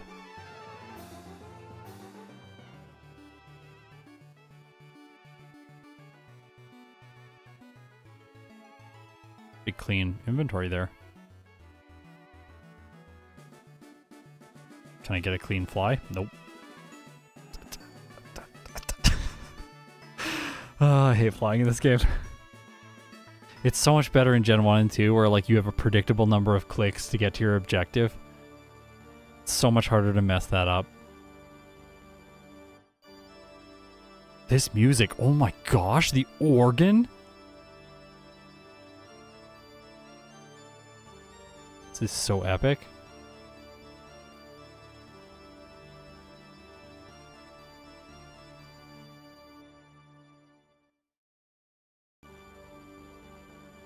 Okay, a bunch of these Pokemon have ice moves. I don't know if I should rare candy now. I'm probably gonna try Juan before rare candying, but I might rare candy here. I'm not sure. This is the first point where I feel like it makes sense to rare candy now. Let's see. I'm gonna not shockwave the Whiscash. Hey, we one-hit the Kingdra. Okay, I did not think I was gonna one-hit the Kingdra. I knew I was super effective, but I didn't think I was gonna get it. Why am I using shockwave? I should be scared of the Whiscash. It's gonna come out. I'm gonna look away for a moment, and then I'm gonna shockwave it. Dragon Claw. Amnesia. I don't have any physical moves. Well, we crit. Perfect. We win. Okay, so he was, like, he was bad, I guess? Yeah, okay, I guess. Why am I using Shadow? Because the Kingdra uses double team. So I'm like, if I'm using Shockwave, then I'll at least hit.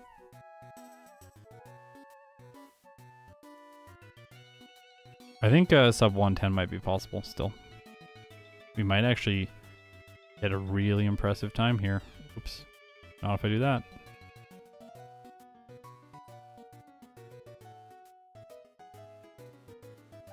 Make a Juan tier for Emerald? I know I need to. Also, like everyone criticized my pronunciation of Juan. I was like, Juan. And they're like, it's not Juan. And then I looked it up. Like I looked up like, oh my gosh. I looked up someone saying it and they were like, Juan. And then I was like, I started saying that and then people were like, you're still not pronouncing it right. Like, I don't know what I'm doing wrong. I'm so sorry. One? No. I don't know what it is. I'm doing my best.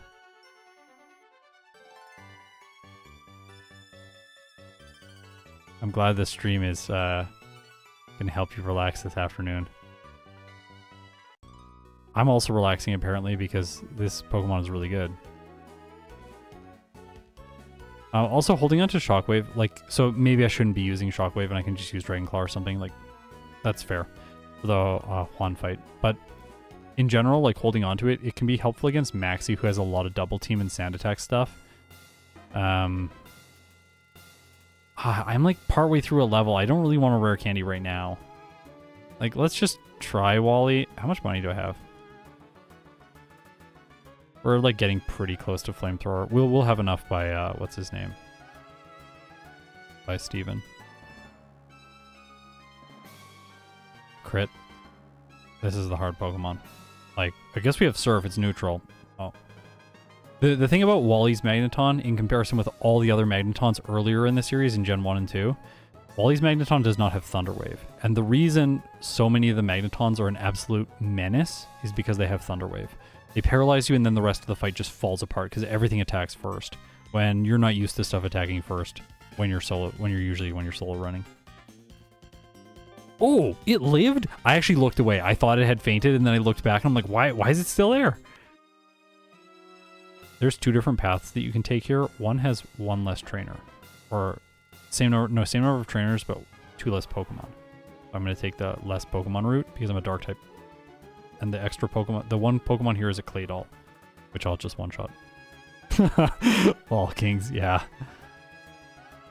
Or Lol's King. Lol's King. Can't read. My parents tried, I swear. Okay.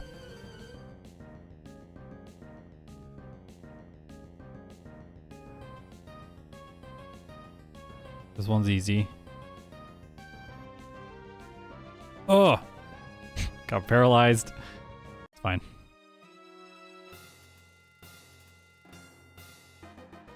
Why you pick berries earlier on? Just have like a couple. You can just heal that and keep going.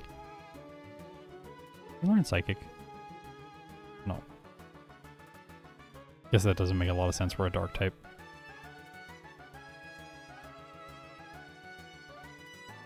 See, the 40 super repels I bought earlier on is like basically the perfect amount without having to do too much menuing finesse in the mart.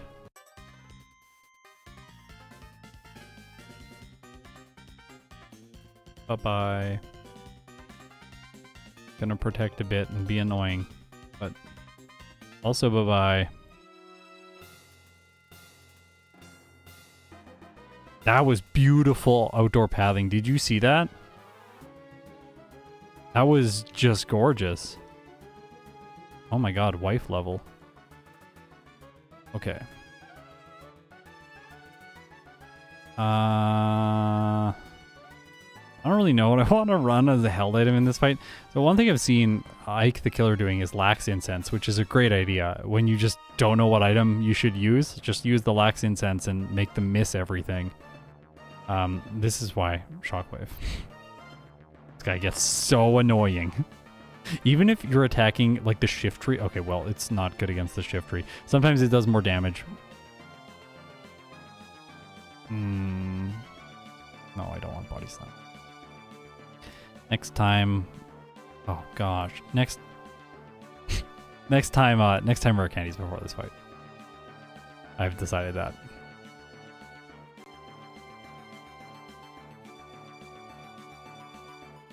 I don't like this world.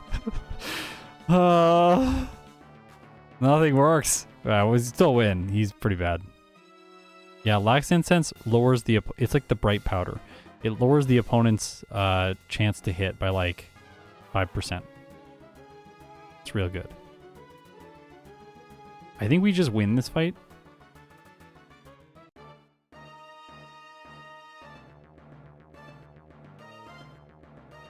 No. Lax Incense makes the opponent less likely to hit you by like 5. It's like 5 or something. Oh.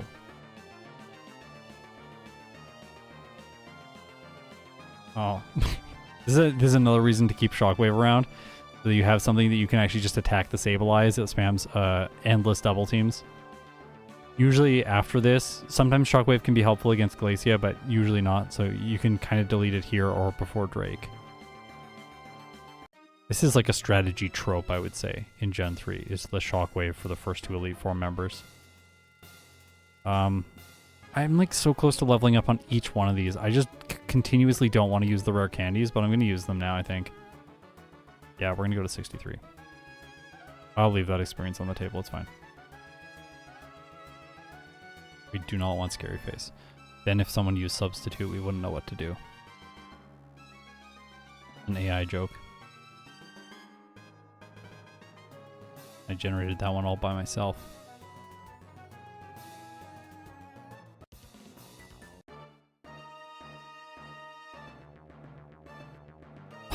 Yeah, okay, if everything we've been seeing has not been easy enough, oh my gosh. The Glalie lived that. What? Oh my gosh. These guys are, I should black glasses this fight, I guess. Yeah. I'm gonna lose. Wow, okay. Maybe we want flamethrower for this, like, for the Glalies? I can't mess this thing up in any way.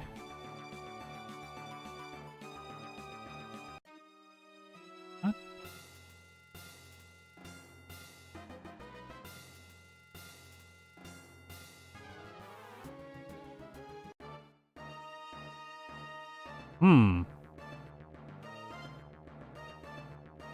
Okay, we're definitely not going to get sub 110 now.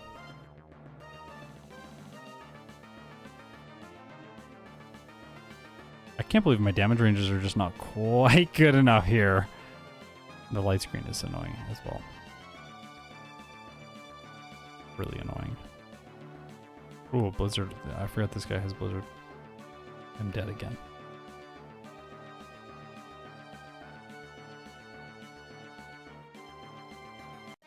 Puts black glasses on, uses Dragon Claw Kappa, yeah. That's great, right? I have like no PP on Crunch. I'm trying to save it for the what's it called? The Walrein. I think it actually might be better against the Celio there to avoid the full restores. Just Surf first. Okay, that doesn't get me to avoid anything. I'm still faster than everything. 103 is the top speed on this team. It's gonna hail. I don't think black glasses will one-shot this. Oh. Whoa!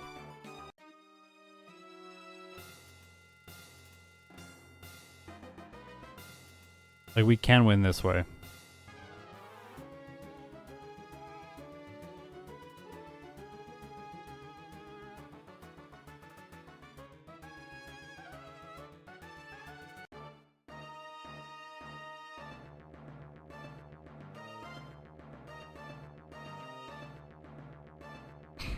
Now we're one-shotting.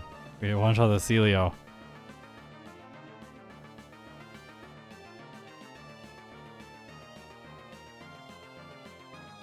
Huh, what is happening? Now we're just like crushing her team. Look at this.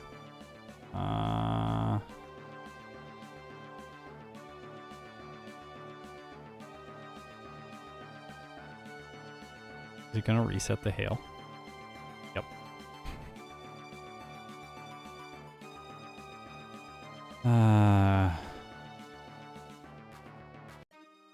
Guess we need a Chesto Berry for that to work.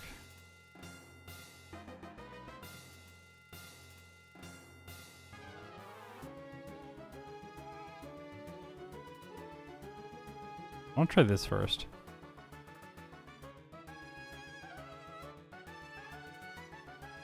Try this.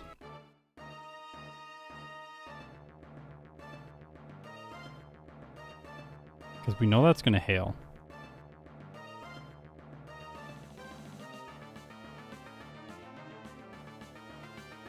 I like just barely don't have the damage range for this.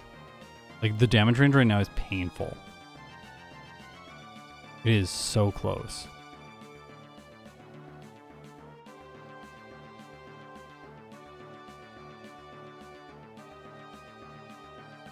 This isn't going to work because the Walrein has thick fat, so we can't overheat it.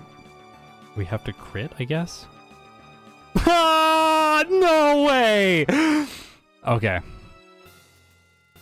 I cannot believe that. That's so, terrible player. Oh my gosh, stupid. I know I don't have rest. I don't think I need rest, honestly. We might need it for... Like, we might actually have to go back because...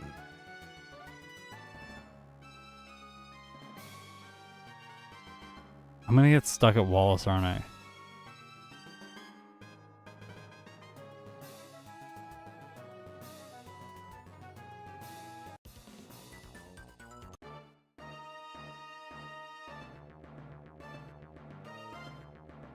This fight should be very easy.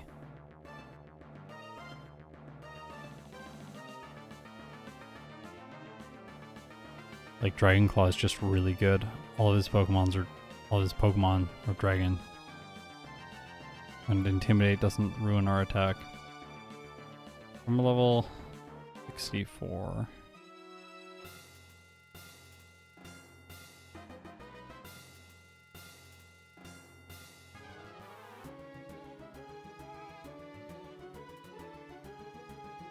I don't know. Kind of terrified.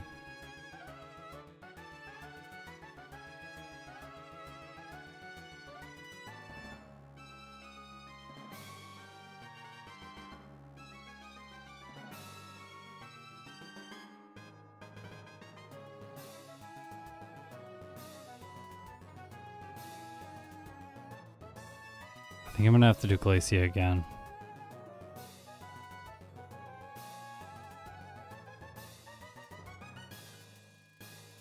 Or I'm gonna get stuck here. I think I'm gonna be stuck. I'm not saving. I don't want to save. I think it's too risky. We can black out and do all this again with Substitute, but... Darn. Thought I was not gonna Rain Dance. Yeah, that's what I wanted to Blizzard first turn. Okay. Physical move. Oh, that does not do very much damage.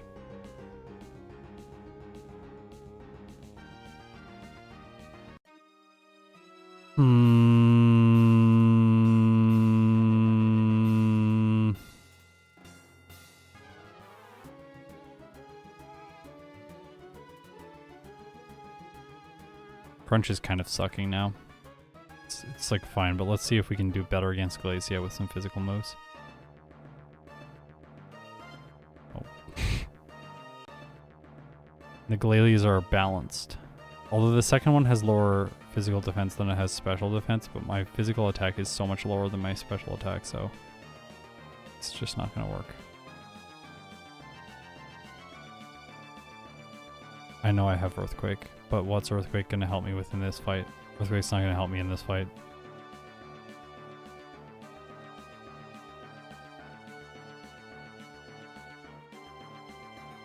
We don't have Calm Mind. We can't learn Calm Mind. I wish I could learn Calm Mind. If I could learn Calm Mind, all this would be easy.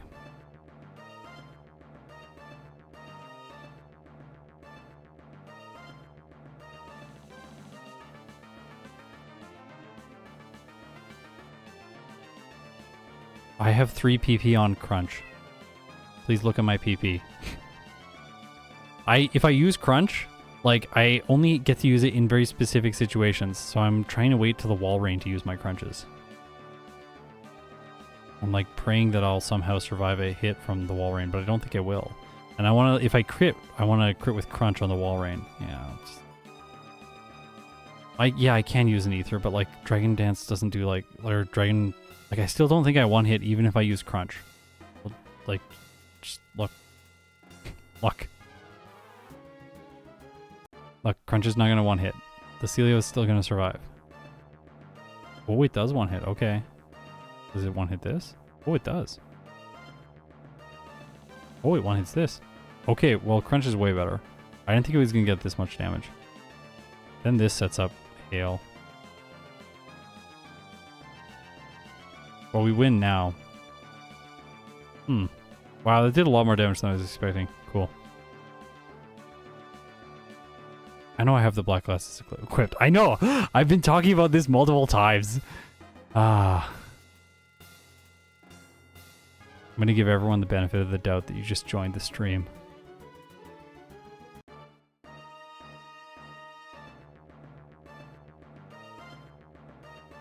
And then this one's easy. And then Wallace. Well, this is not great though. We lost a lot of time.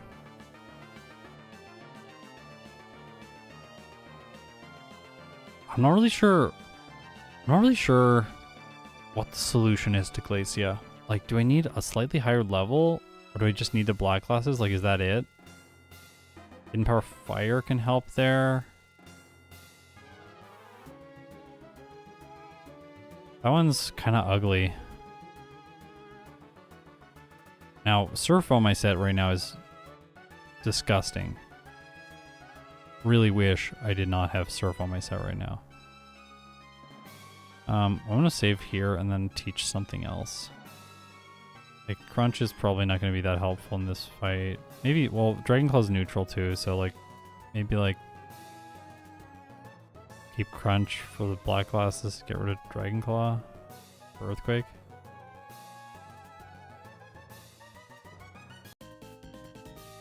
Yeah, I could do like Dragon Dance, Hidden Power Fighting, and Earthquake next time.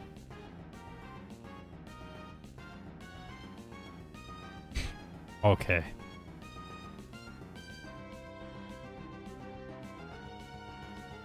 Let's do. Oh. I was for sure that the Earthquake was just gonna two-hit.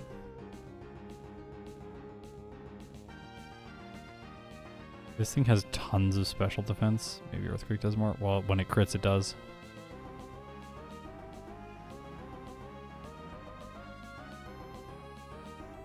This thing falls off hard at the end of the game. Oh my gosh.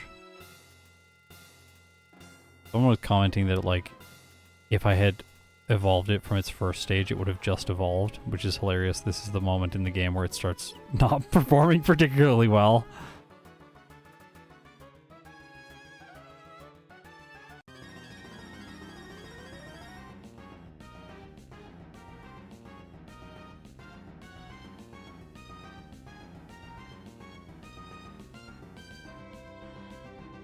Yeah, I think not having the setup move is the problem.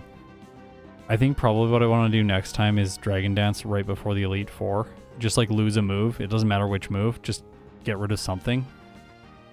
Oh. Do I ever out-damage that thing? Does not look like it. When I crit, I do. Alright. Billy. Oh, Dragon Dance on the Gyarados. And then it doesn't see my Levitate, so that's probably going to give me the win here.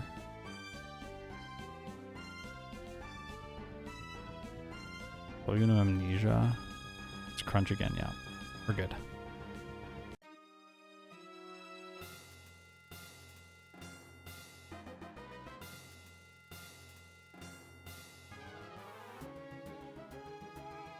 Okay. Steven.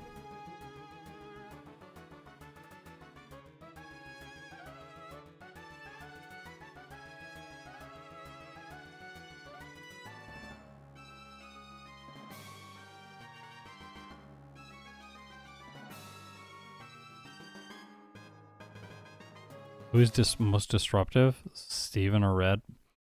I think they're like disruptive in different ways in terms of how they like stop you from finishing the game. Like they each have their own kind of brand of disruptive. Red to me feels at this point a little bit more centralizing in terms of the play that he forces. But Steven, I would say overall is a little bit more challenging of a final boss. I think Emerald is the harder game. Like it is definitely the harder game when compared to Crystal. I don't know if it's harder than Yellow, but it's similar to Yellow. Yellow is just like annoying in a lot of ways.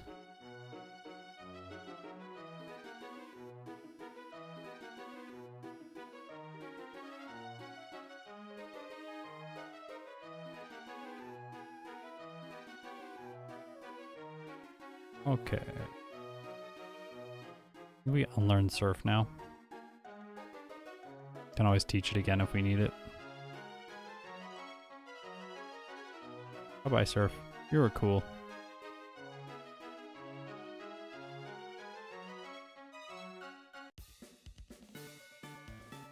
I'm focused, I'm dialed in.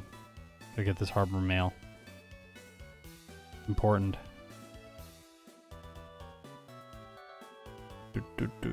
No, gotta get the coin kiss first. Oh.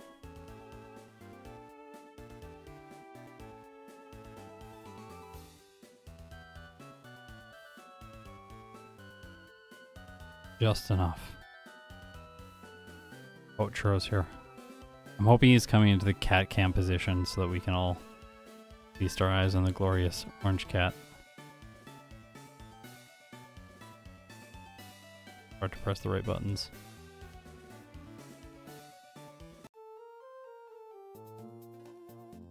Oh, that fly. Did you see that? That was so good. It was like sniper. No scope that.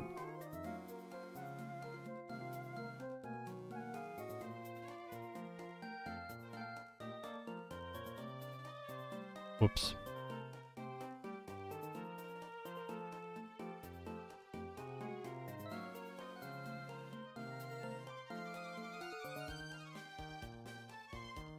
I almost ran into that guy. He has very long range.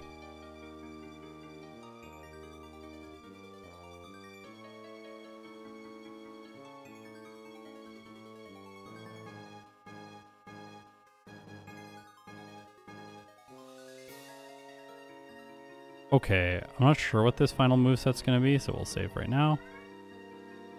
We'll use the last rare candy. Up to 66. And then I think we're flamethrower for this one. I think we're good. Let's try.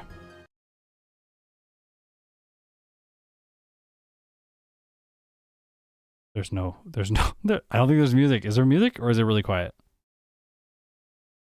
Uh-oh. No music champion. Austin hotfix. Need the hotfix. Probably this. Oh my gosh. The Aggron. No, not the Aggron. We talked about you. We don't want to have problems with you or we're going to be embarrassed. Light screen is so annoying. It's so annoying. We'll stall it with substitute. Reflect is fine. As long as light screen goes away. I think light screen's going to be gone this turn. Yeah, there it goes. Light screen's gone. Flamethrower. Remember, the Metagross resists dark type moves because Steel resists dark from generation 2 to 5. I don't think that's going to break in one hit. Yeah, the Cradley's not offensive enough. Yeah, like the Steel typing resists the dark type, so the Metagross is neutral. That's what I mean. Yes. Does Rock resist fire? Yes, it does. Okay, well, Steven's still really easy. Oh, maybe not. That's kind of annoying. The like buff that it got there. Maybe we can just go for it. I'm gonna heal.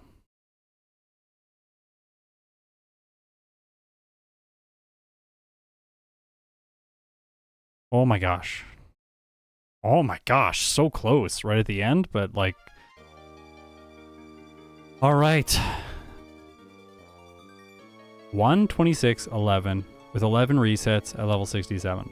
No blackouts, I don't think, in this playthrough. Steven was quite a bit faster. I'm surprised Glacia gave me so many problems. Game time's 4:49.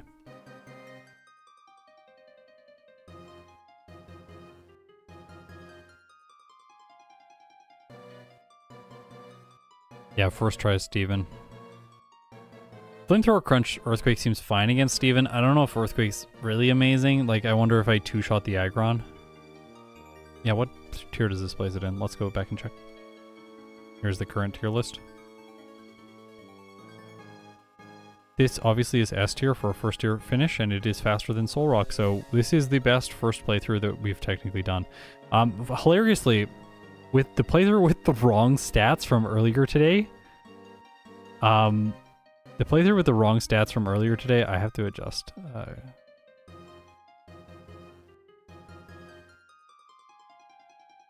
Yeah, the playthrough with the wrong stats from earlier today was also the best first playthrough I have done, but it was faster than the current playthrough that I did. So when Hydreigon had better stats, I performed worse with it by 5 minutes. So earlier today, I got a time of 1 hour, 21 minutes, and 5 seconds with the Hydreigon that had 90 special attack, which is absolutely hilarious. In my previous playthrough though, I did not get stuck during the league. That was the like major difference. I don't know how I got through Glacia. We're gonna look at the replay because I'm actually just like really curious what happened. This is why what program do you use for this tier list? I made this, well, like Weil made the program for me. It's a custom piece of software along with most everything on the channel. But yeah, like Hydreigon, pretty good. This is also my 50th first playthrough in Emerald version, so we've now done, like, what is that? 50 divided by 100, 1025. 50 divided by 1025, if we're including backports. We've done 4.8% of available Pokemon. 4.9% if we're being generous. Yeah, I think Surf into the league was constricting. Yeah, I think so too. We're going to go back. Give me a second. I'm going to load up. I'm going to stop this recording this replay. And then I'm going to load up the old one. I'm going to try this again. I'm going to load the replay and we'll just jump through and see what exactly happened late into the game. We can diagnose.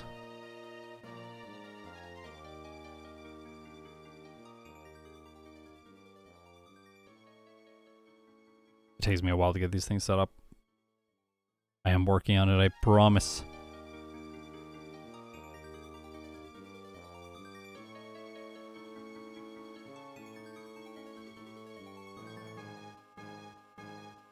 We also, by the way, the replay software that we now have for the channel, the new replay software that we have is also a custom software. We built a custom version of BizHawk to do all of this replay management.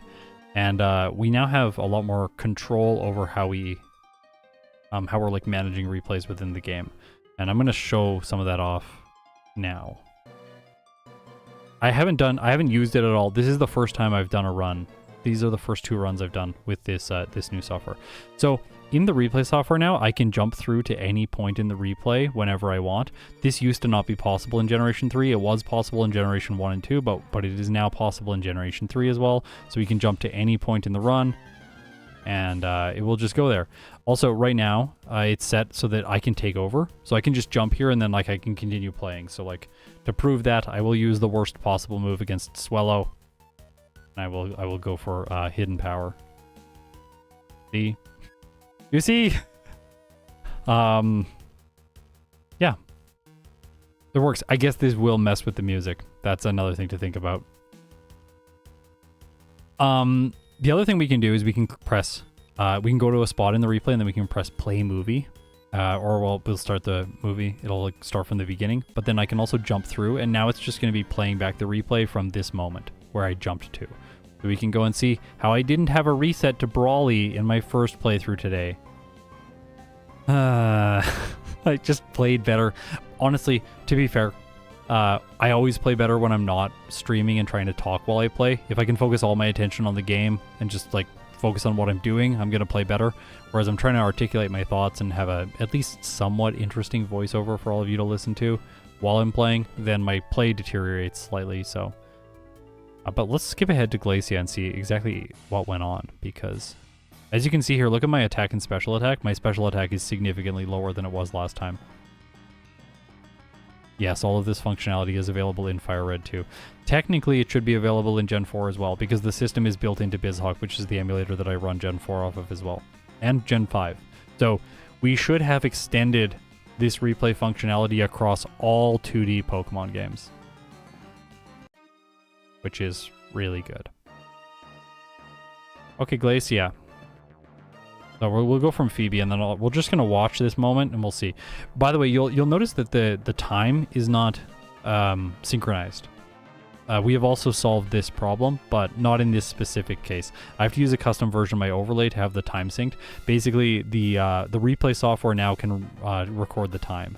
So when we jump through the replay, then the time will be synced with wherever we're at in the replay. Oh my gosh, oh my gosh, oh my gosh, yes. Yes. Yes. Yeah, buddy. That's right. Yes. Come say hi. Okay, now that we have a cat, we can see what I did for Glacia. See, I had Dragon Dance. I just set up Dragon Dance. Oh. Gonna make some biscuits. So I just wanna, just a second. Look at Glacia. Focus on the Glacia. I know there's a cat. It's really cute, but focus on Glacia. Dragon Dance. Look at my level, 59. I'm a lower level and I just stomp her. But this is also like, you have to think about this from like a psychological perspective. The second playthrough, I got like lured into the fact that I should be only using special moves. I got lured into that. But the first playthrough, I thought that I had better physical attack than special attack because I looked at the wrong stats at the beginning of it. Right? So then in that case, I'm like, well, I'll take Dragon Dance and Hidden Power Fighting because I need like a physical move at all times. And like Hidden Power Fighting was pretty good against Sydney, so I used it against him. Then I kept it for Glacia, and then I was like keeping it for Steven at the end of the game. And then I was like, well, I'll just put Earthquake on my set in the place of like Crunch or Dragon Claw for what's his name? Wallace. So actually, interestingly enough, it's like, this is one of the reasons I really don't like natures like Modest Nature or Adamant Nature for solo challenges. Yeah, that camera is set up just to capture cat moments. It has like my old audio interface that broke because it was cutting out when I was doing all these streams. The camera is literally perched on top of the old audio interface, and that is set up specifically as like a little camera stand so that we can see him when he comes to hang out with us.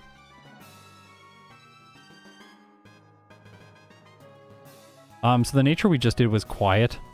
I think I'll probably continue to run a quiet nature, honestly. Yeah, only good use for a focus rate. That's funny.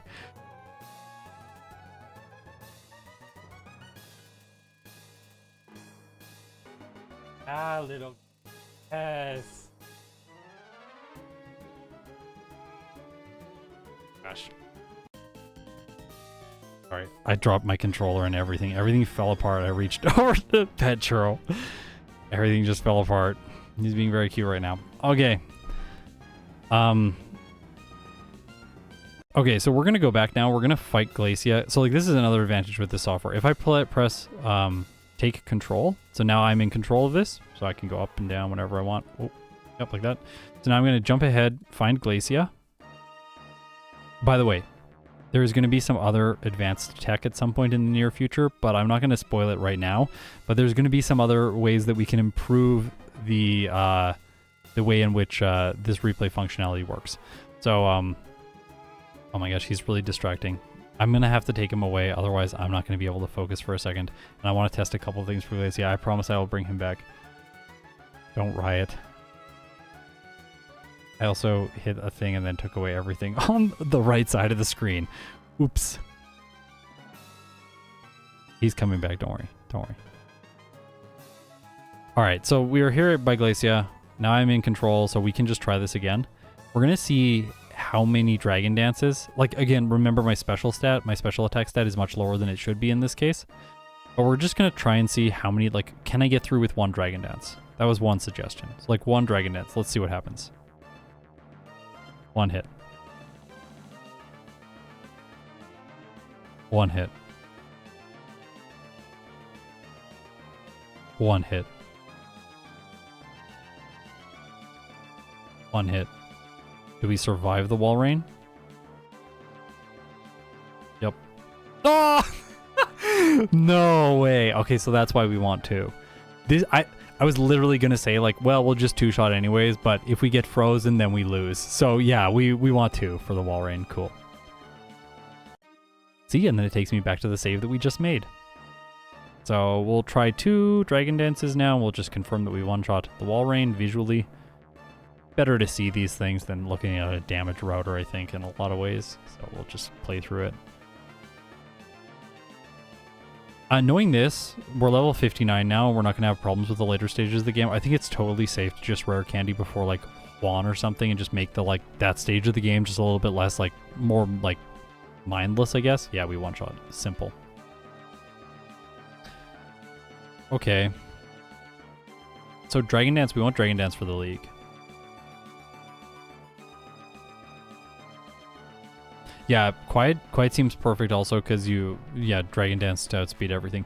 But I think naturally Hydreigon outspeeds everything in this fight anyways, even with the Quiet nature. Yeah, I have 148 speed. The fastest Pokemon in the game is 140 speed. It is Steven's Claydol.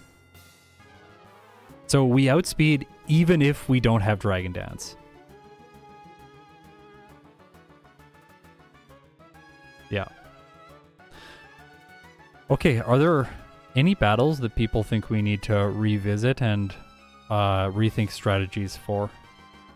This is the time for you to let me know. What do you think we need to work on?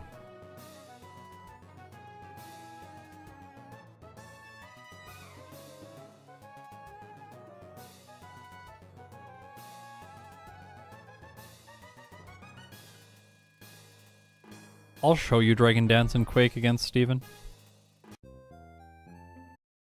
Alright, here it is. Here we go. This is how it works. Substitute.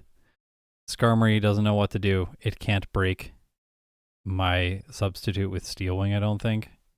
And then I basically set up. I can reestablish substitute and bait it into Toxic over and over again. I just set up behind this. It can't break in one hit, so I'm gaining back a lot of health with Recover. I have Hidden Power Fighting and Earthquake. This is why I ran Hidden Power Fighting at the beginning of the whole stream, if anyone's like curious, because it pairs really well together with the setup move that I have at the end. Then I get maxed out. Hidden Power Fighting is annoying to knock the Skarmory out, but from there it's basically one hits until the Claydol. I think it's third, which is annoying again. Like, it's gonna maybe, like, a crit, that's nice. And then it light screens, which is useless against my current strategy, but I think it does get the Reflect set up.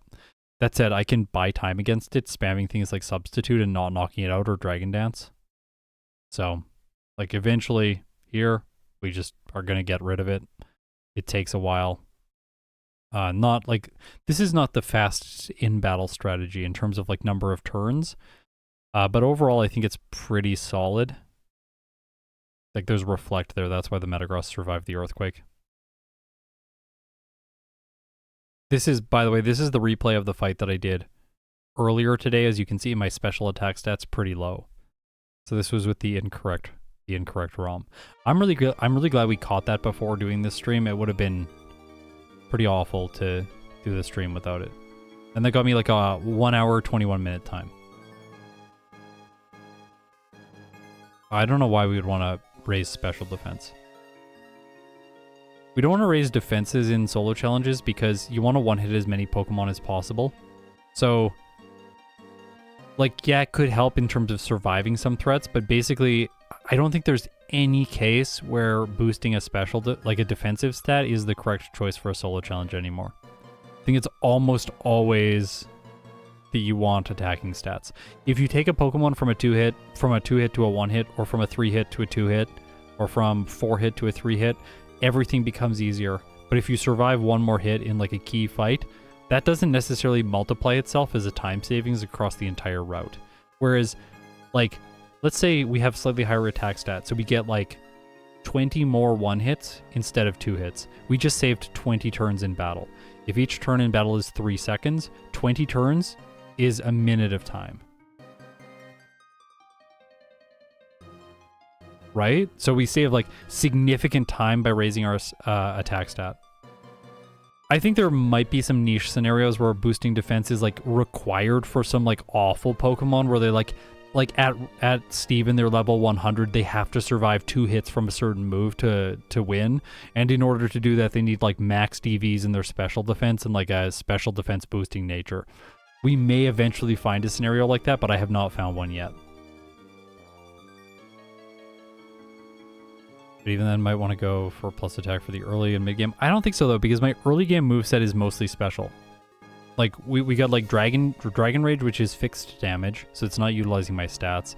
Then we go to Dragon Breath at level 17, which is special, and then Crunch at 25. So like, I feel like the special moves get blended in pretty quickly after Dragon Rage stops being important. I would not use the word nostalgia to describe Nosepass.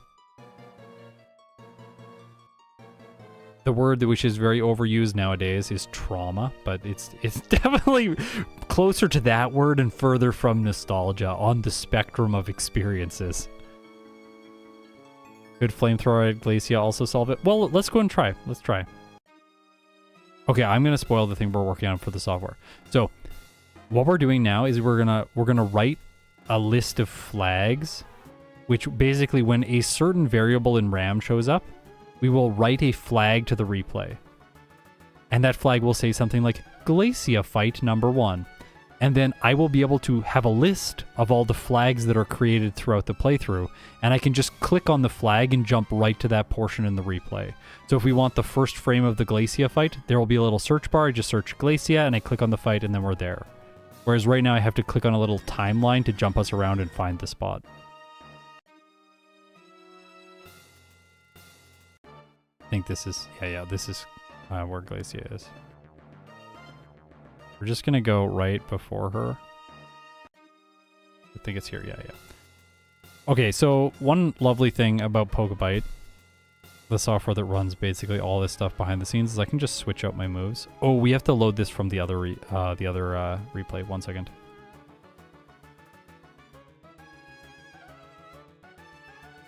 I just realized our special attack is not going to be nearly high enough, and then Flamethrower is going to be...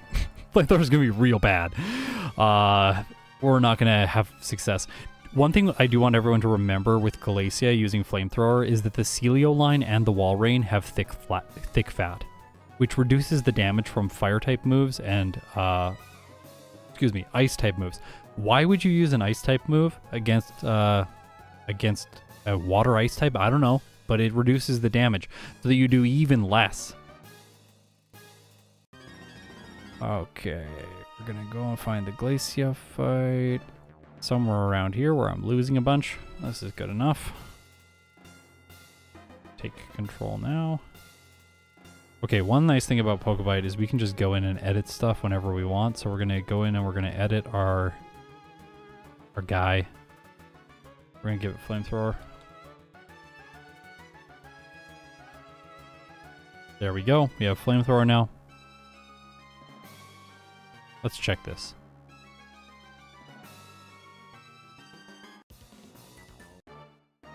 Okay.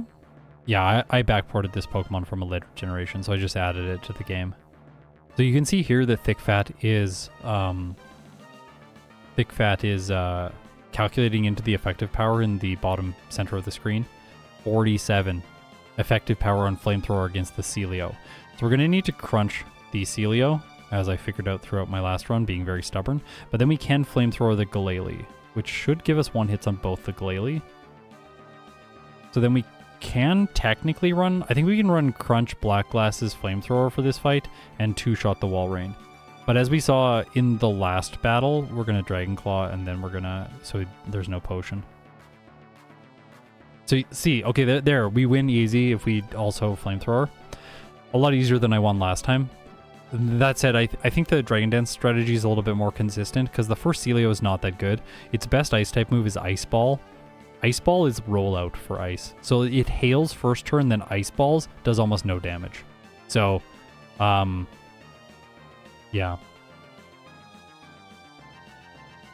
Are these sprites downscales of the Gen 5 sprites? The front sprite I made myself as a downscale of the Gen 5 sprites. This back sprite is like there's another sprite, it might be Gen 5, I don't know, it's online. I think someone else made it, someone in like the fan community. I should look it up, honestly. Let's look it up. Give my proper credit. Like, search like Hydreigon back sprite or something like that, and then you'll find it. It looks really good. By Deadwing 93. But I repositioned a bunch of things. You'll see in the sprite that Deadwing made the hands, like the like two auxiliary heads are kind of in different positions. They didn't work well for the sprite size that I had available to me, so I had to like reconfigure a bunch of stuff to make it look good for Gen 3.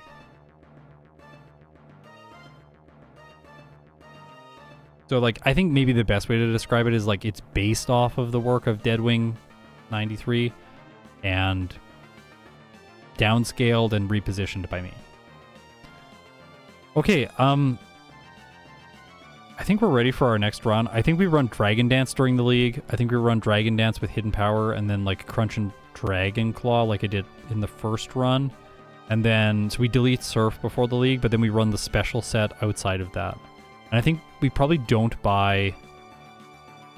I don't know if we buy Calcium. Maybe we only buy like 2 or 3 Calcium, just to have enough so that we can afford Flamethrower earlier on. One thing I do want to test right now, I just want to quickly test Wallace with the Dragon Dance strategy with the new special stat. We'll just jump to that battle. So yeah, we're like right here. We're going to run Earthquake. I know my PP values. I have to... The game doesn't like adjust the PP when you just change the move, so like the PP values are all going to be all over the place, but this is just for testing purposes. No, we want not Dragon Rage, we want Dragon Dance. Dragon Dance. We're gonna go to the party tonight. Let's go. You ready to party? Not ready to party yet. There we go, now he is. Earthquake. Earthquake. Dragon Dance. What did I run last time? I think I ran Hidden Power Fighting, maybe? You could run Return for this fight. That would be possible. Maybe Return just for this fight. Oh, I actually thought... So you saw me use Fly, but I didn't really get a chance to like actually do anything with it, and it probably looked really weird. It's because during my first playthrough, I was genuinely considering if Fly might be the correct choice here. I'll show you why.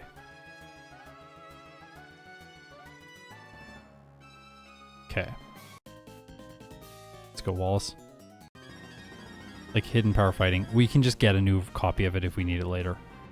So here what I was doing is I was going... Because the first turn it's going to Rain Dance. So first turn I'm going to Earthquake. Rain Dance. Then I want to stall Blizzard so that it doesn't do Blizzard damage to me. And I can set up on the wall on the Wailord. So I'll Fly here when it Blizzards, which misses. Then I attack it and I crit. Well, that's not ideal. Because now the Tentacruel comes out. We have Rest, though, so we can set up Dragon Dance while it poisons us. And it has Ice Beam, but we can probably tank some hits. Can we tank one more hit? Probably not. We have a Chest Dope. I'm going to try and tank one more hit. Oh, we did it. Oh, I feel evil.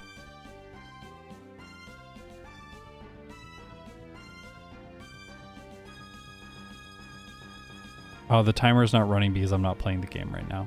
Like this is, we're just doing testing. The timer is frozen. It's stopped at the value that I got in the last playthrough. This might be risky because Fly's kind of inaccurate, so the Ludicolo likes to set up, but I don't know. Hopefully you can see that that fight was pretty easy with Dragon Dance. Like I think Dragon Dance is definitely the better strategy for the league. I think we've well established that in this Backport run. Remember though, originally Hydreigon is supposed to get Workup, which doesn't exist in Generation 3, so I didn't backport the move. Instead I gave it Dragon Dance. I thought that's what the developers would have done if it was introduced in this game. But Workup raises its attack and its special attack.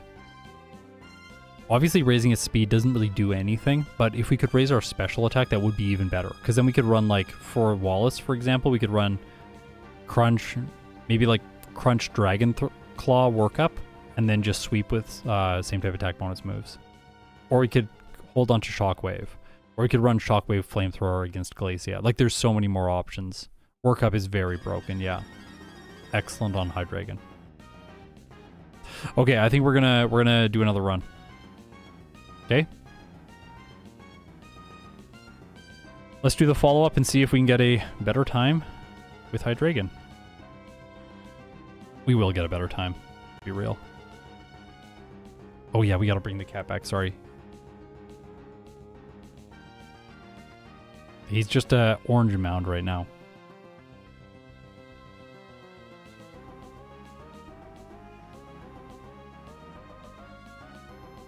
Okay, we have Churro to join us now. Oh, look at the little guy. Yeah. He's so cute. Okay, so we recently adopted a new cat. And last night, I was sleeping. And then I just hear like cat sounds like meow, meow. Like the cat sounds angry. I'm like, oh my gosh, what's that? So I wake up. And I think Churro, because he's giant. He's huge. He's like, I don't know, 15 pounds or something. Anyways, he's going, like, I think he's chasing around one of our other tiny, smaller female cats. Because he's the only male cat in the house. So I'm like, Churro, what are you doing? I look down, he's sleeping on the bed, trying to sleep. And the small new, like, kitten female cat is, like, biting him and trying to play with him. And he's just like, stop, I want to sleep so badly. Poor little guy didn't get good rest. But now he's got to sleep in the afternoon to catch up. Catch up for lost time.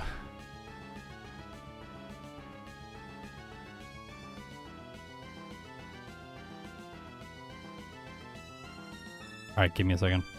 Gotta reload external tools.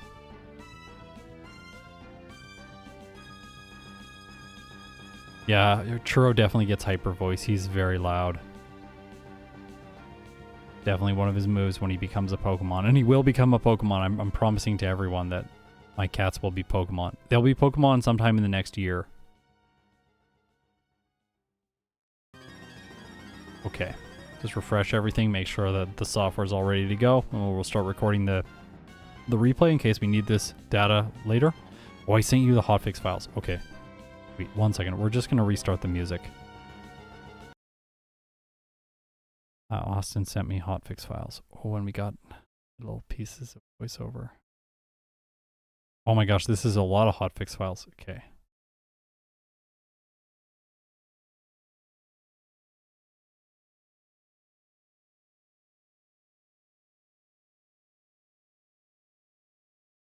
Give me 1 second. This is going to be... I just have to make sure I get everything. It's going to be worth it because then we'll have good music for the next run.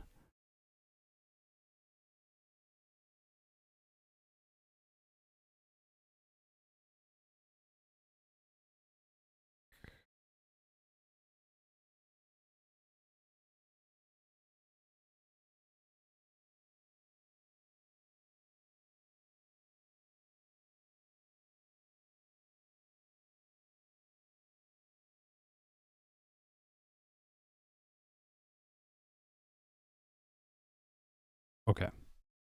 Almost there.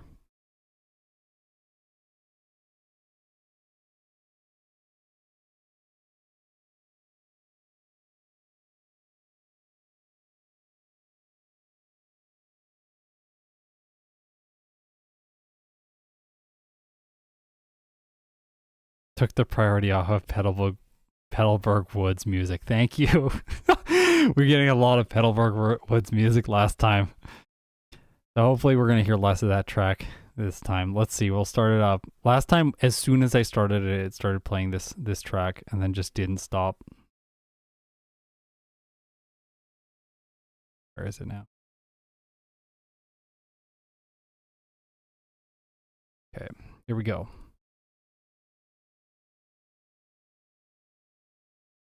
Oh, I'm not hearing music now. Did it break?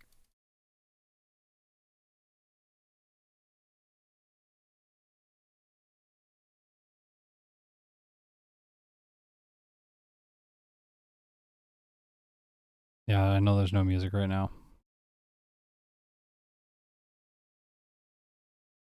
Wait, is there just... Oh, it just doesn't see the music until Little Root Town. I don't have a fix for that. Okay, cool. Well, if the music doesn't start playing, then we'll just pause. Hopefully it'll start up though. Yeah, Hydreigon. We got a cat with us this time. It's gonna be great. Start recording the replay, and then we'll go.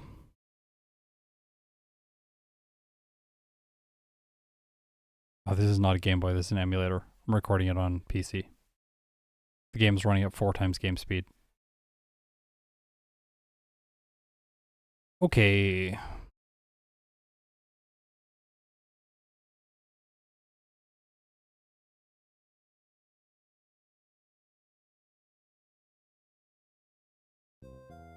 Oh yeah, there we go. There's the music. Okay, I have faith now that we are not going to get Petalburg Woods all the time. Thanks, Austin. What hinders a Pokemon's time more? Struggling in the early game or struggling in the late game? Struggling in the early game. I think when you struggle in the early game, there isn't, like, it feels like it's hopeless. Because, like, no matter what, the best playthrough you could do with the best possible luck is still going to have a bad early game. But there's a lot of times in the late game, especially in Emerald version, where, like, with Emerald version, you have, like, the substitute strategy, which I showed during this stream, can, like, luck through Steven Stone a lot of the time. Because you can luck through Steven Stone with that oh, I did it again. That's the second time today. Anyways, because you can luck through Steven Stone, if you struggle in the late game, like, you can still just win with luck, even though it's not consistent, and get, like, a really good time. So I feel like I feel like in a lot of scenarios, it's easier to luck through the late game because you have access to some generic stuff like substitute. But in the early game, it's a lot harder to luck through unless the Pokemon just has a move that's really luck dependent. But, like, for Roxanne, for example, like what does Ninjask do? Like, it can luck through with Fury Cutter, but even then it needs to be level 20 and it's an erratic growth rate. Like, there's very little you can do to shift that result. So, like, I would say, like, again, it's hard to have generalities, but overall, if I had to generalize, I would say struggling in the early game is more of the kiss of death than struggling in the late game. Do you think Hydreigon would enjoy getting its hair braided or something? A little brushy. This is, now we're getting into the hard questions. I don't know. We'll have to backport it to Generation 2 and then ask it. We'll take it to the Haircut Brothers and see what it asks for.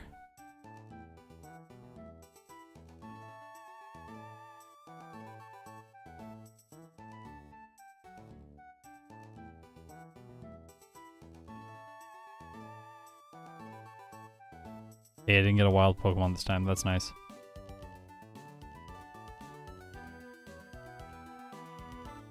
Each head gets styled differently. Oh, that sounds like chaos.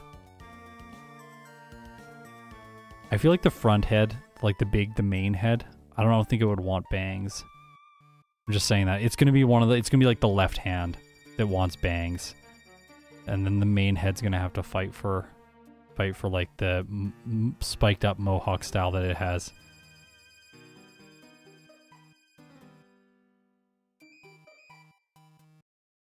I think as far as Pokemon go, Hydreigon is pretty punk rock. Look at this thing. It's a dark type.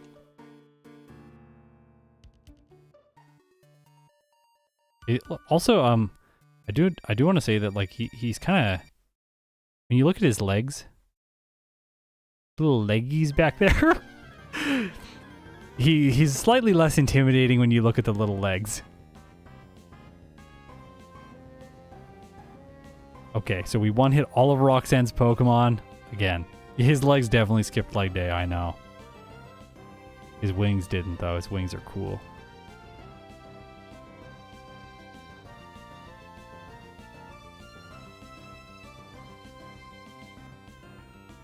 Imagine if we had wings and tails as humans. Imagine that. I fought this guy again, too. But imagine that. We would have to do, like, tail day and wing day at the gym. We'd need, like, 9 days in the week. The only way. This is the analysis you come for. Cats and gym talk here on Scott's Thoughts. Or like Scott's Gym Thoughts.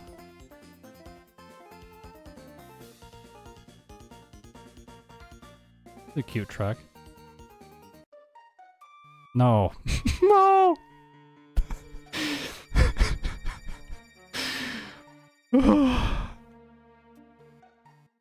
Kirby, thank you for the 99 cents. I really appreciate it. It's basically $1. Thank you for the $1.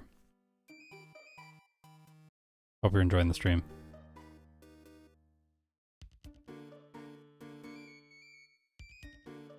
Getting swole with Scott. More like getting swole with Hydreigon, because it has great physical attack, am I right? Oh, by the way, if you're looking at my physical and special attack right now, and you're like, why is the physical attack so close to the special attack? The reason is that in Generation 3, when you beat Roxanne, you get a badge boost, and it increases your stats. So it increases your physical attack by 10%. You can see the little grayed out badge behind the attack label down in the bottom left. That indicates that that stat is currently getting badge boosts. So Watson's badge will later boost my speed, and then Norman's will boost my defense, and Tate and Liza's will boost my special attack and special defense. We didn't need the white herb last time, so I know that I can skip that entirely this time.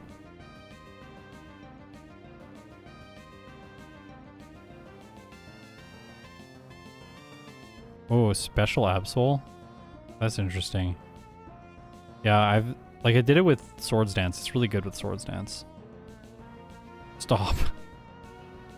Oh my gosh, this Talo is determined to ruin my day. I'm gonna have to sell the Rock Tomb TM and buy more Pokeballs. Okay, at least we got the Talo. I might have to catch the Meryl later.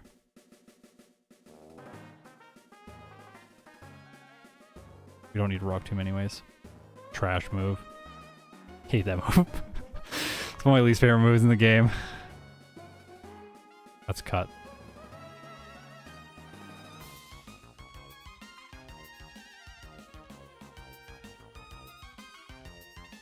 I'll have to do some, like, I want to do some event.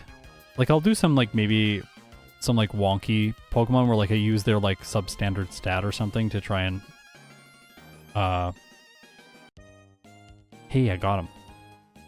To try and, like, beat the game. Like, physical Chansey or something. I'll do some of those eventually. I also want to do Egg Move Pokemon at some point. I think that's going to be really fun.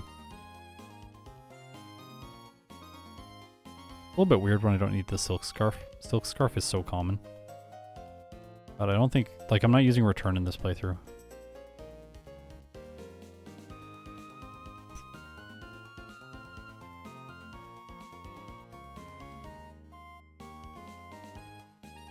Oh, I ran into an encounter because, again, my level's too low.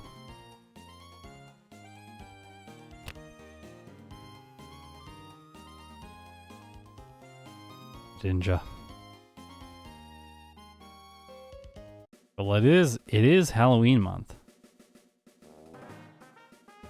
All about ghosts and bugs. The Ninja has both of those typings. Yeah, Salamence would be really good with egg moves. That is one that I want to do. Because Salamence is not very good without egg moves. It unfortunately does not get Dragon Dance, and then it just really struggles late into the game when it can't set up because it's slow growth rate. Good job, Churro. You're impressing everyone. By the way, yesterday I found him in this position, but he had the cutest blip. His little tongue was sticking out. Absolutely adorable. Well done, Churro. Really, I'm just here for fun. He's actually the one doing the work right now. Well,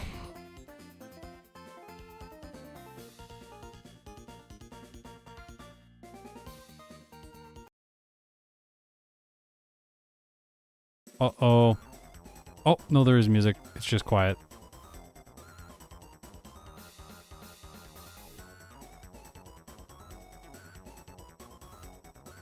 I hope this guy doesn't do too much damage.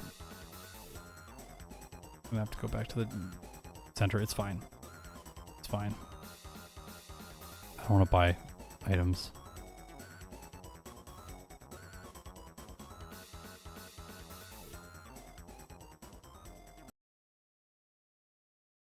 Oh, yeah, the gym's having some weirdness. That's okay. Okay, gym later. Oh, we don't have teams. Oh! Just a second, I'm gonna pause. I clicked the wrong thing. There we go, now we have teams again. Sorry about that. Well, I'm gonna lose this fight, so we're just gonna reset right away.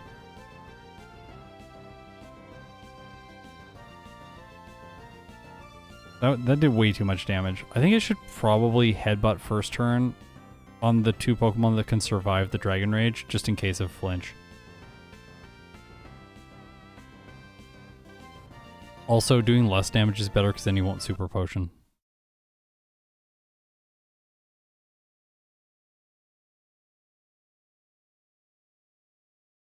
There's something weird going on in the gyms.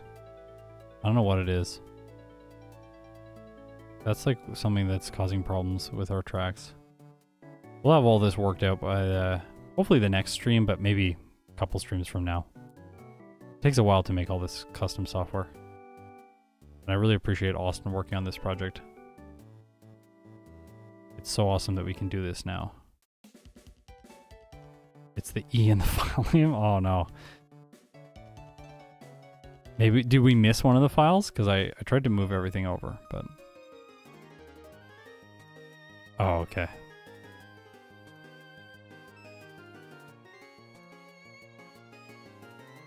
Maybe let's just remove the E's from the file names. Yeah. The menu sprite for Hydreigon is gray because there are only 3 different palettes in Generation 3 for menu sprites. So you have to choose between the 3 palettes as to which ones you want to use. This was the one that I could get that was closest to Hydreigon's coloration. Don't need Thief. Some of them work really well, like Volcarona looks almost perfect with one of the colorations, but then some of them just don't look good.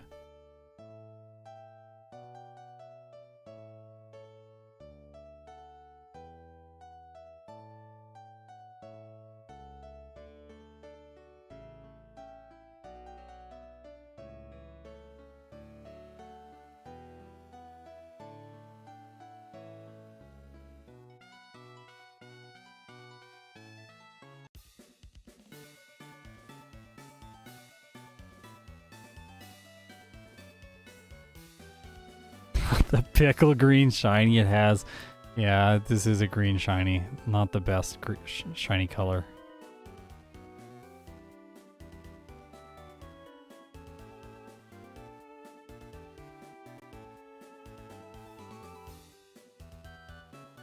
There are, like, I feel like there are some good green shinies, but like in Gen 2, the green Espeon shiny is, it's like kind of abrasive, but it's not the worst. It doesn't just look like it like went bad. Like a lot of the green shinies, they just look like they like, I don't know, like they rotted a little bit. I don't know how else to say it. It just doesn't look good. It's like, oh. We could learn Steel Wing, by the way. I haven't talked about that, but we do. Steel Wing is on the backported moveset, but we could learn that, but I don't think there's a reason. Kirby, you gotta get yourself a shiny.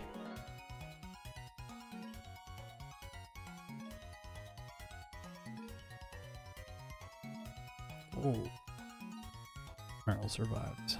3 hit points. Oh, don't forget the little inscription.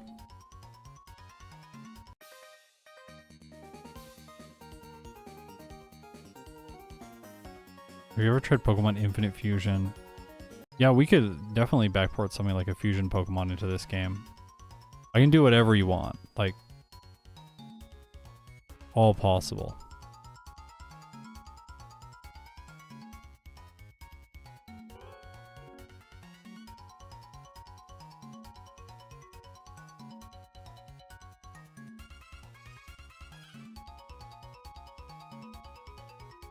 Last time you got hit pretty hard by a double kick. I just want to be safe and save here in case it crits. If it crits and I lose, that would be just very sad.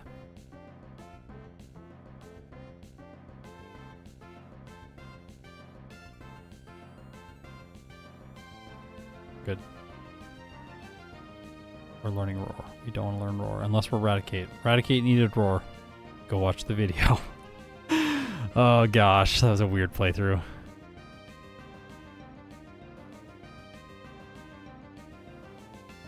Look at him, he got his tail wrapped around himself. So cute. You can see the toe beans right now. The most important part of the whole cat. The tiny toe beans.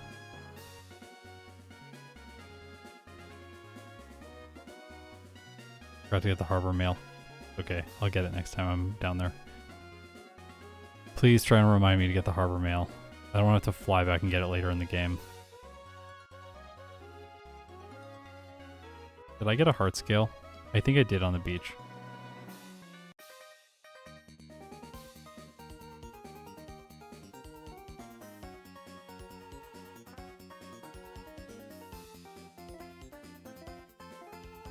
Yeah, I think I got the scale. I'll check right now. Yeah, I did. There's another scale on this beach, so you can walk over and grab it if you really need it.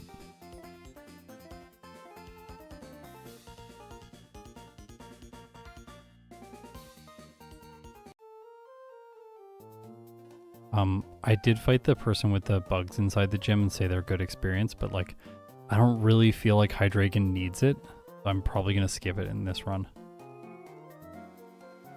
I'll speed tie the Voltorb anyway. From the mandatory trainer in the gym. There's one guy you have to fight. The guy who had the Zigzagoon with Thunderbolt. Love that guy. This guy. Look at his Zigzagoon. It's got Thunderbolt. Why? No one knows. No one knows. It's very strange. Yeah, now we speed tie the Voltorb. It's a gym. It's silent. We must prepare ourselves. For Watson. Typically the best gym leader. Typically. But we have Dragon Rage. Do we crit with Dragon Breath? Nope. Oh! Okay, well this didn't start off as well as last time. We got hit by self-destruct. Oh, hope the Magneton doesn't attack. Yeah, okay. It doesn't attack, so we're okay. Let's bite. Oh, uh-oh. Uh-oh. No way! The Manectric double crit me. 2 crits from Shockwave. Pretty bad. Yeah, bad luck. That's right.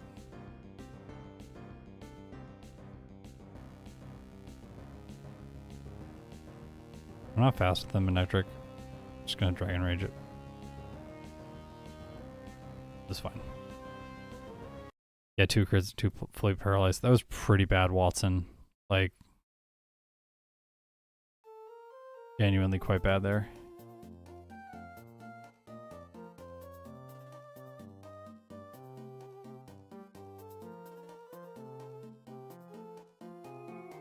Yeah, there's nothing I can do about that. Like, that's not player error or anything. Always just a little bit disappointed when stuff like that happens. Or a little bit disappointing. I do that.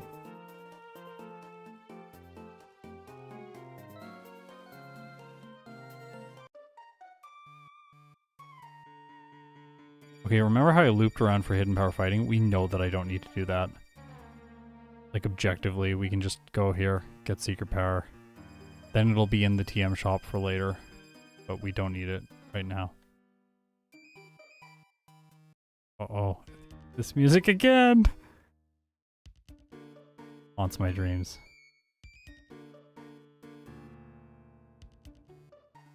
I'm gonna fight this guy.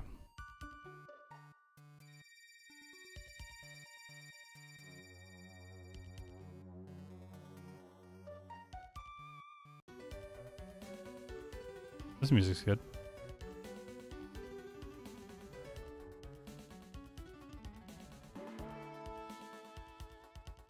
A hyper potion here. You didn't know? It's not really well hidden.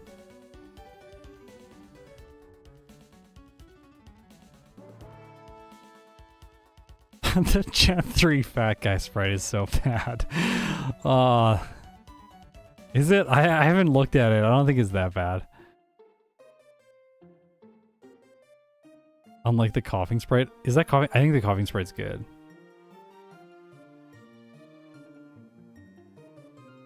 Some of the Pokemon sprites in this game are really like peak. I really miss the 2D Pokemon sprites and the art. It had so much dynamic energy in it. All the 3D models, it just looks like the Pokemon is just like in the most generic stationary pose. It's just not interesting. I wish we still had these like really vibrant like Blastoids like blasting cannons at people and stuff. It's so good. Want it back. Ran into this guy. He won't bother me later then.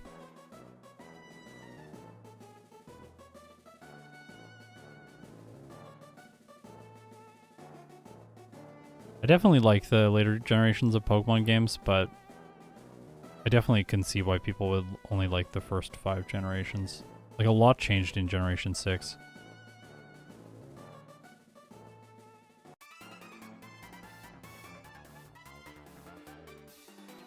I'm really excited to play some other games on the channel too, though.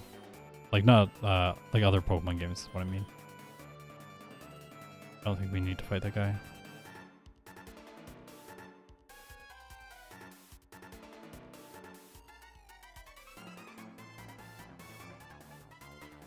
Already fought him.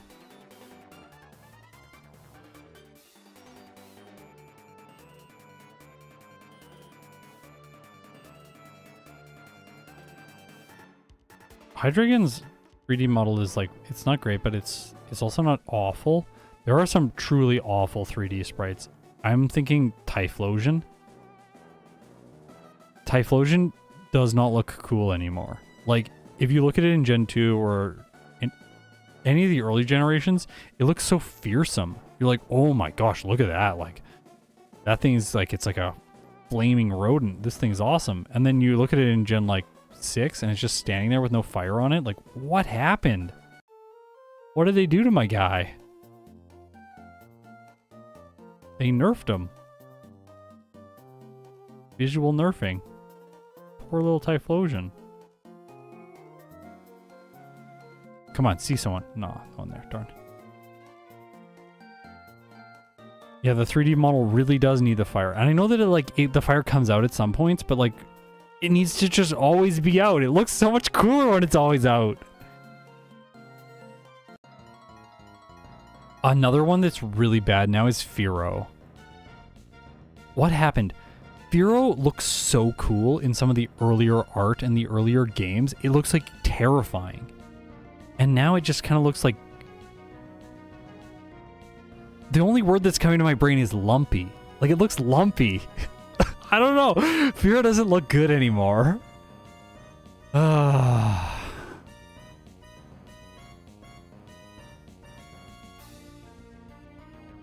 Those are the two that always stick out to me. Like, whenever I think about this, I'm just like, those two. It's Typhlosion and Fearow. The art that we have for the thumbnail of my Fearow video from Fire Red earlier this year, that's some of my... I think that's one of the favorite thumbnail arts Brian has done for the channel this year. It's so good.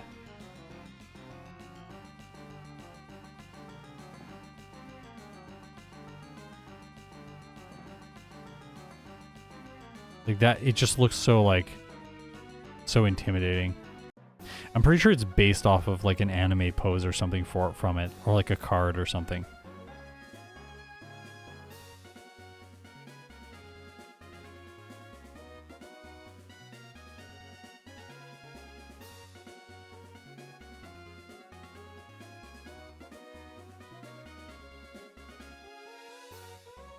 I should probably just equip the black glasses now. Like,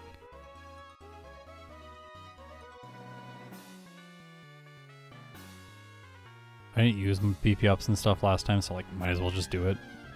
If I do it now, then I'll save a bunch of time healing and stuff later. I can get through a couple more cities without having to go back. Okay, so we set up Sunny Day, but I resist overheat, so... Paralysis from body slams, pretty annoying here. Oh yeah, Archeops also suffered hard. Yeah, I agree. I really feel for them. This is something I haven't talked about a lot, but I've got a new perspective on it now that I've started like making content. I definitely think that like Pokemon has like there's some like things that don't look as good now and that don't work as well in 2D. But like, what were they supposed to do? They can't go forever in 2D. Like, number one, from like an economic point of view, like having to consistently make like hundreds of bespoke sprites. Like, let's say we were gonna go to like the current generation. Every game they have to release, they now have to make like 1,000 sprites.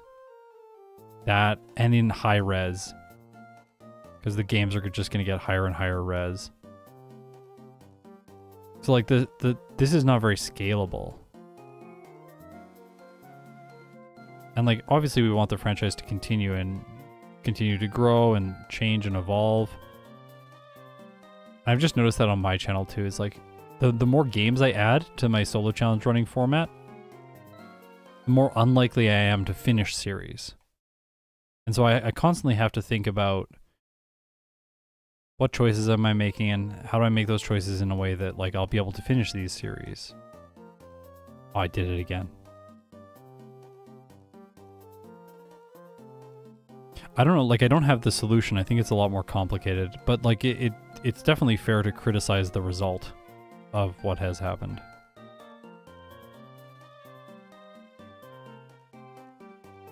But I think the solution is a lot harder than people think.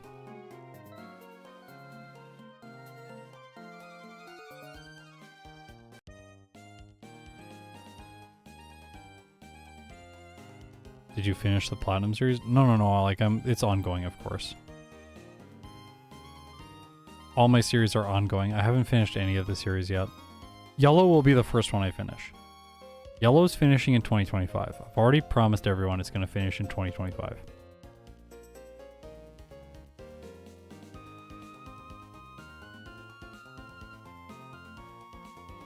Well, I like this style back sprite. I do not like Gen 5 back sprites. I find Gen 5 back sprites to be an affront to everything that I hold dear. Gen 5's art style is my least favorite art style in the entire series. Oh my gosh. I went there for the crunch, just try to one-shot the Spinda and hope I don't get confused. In the end, it doesn't matter, but like still kind of annoying. All right. Lowering the special defense right away is pretty good. All right, well, this fight was not as challenging as it could have been.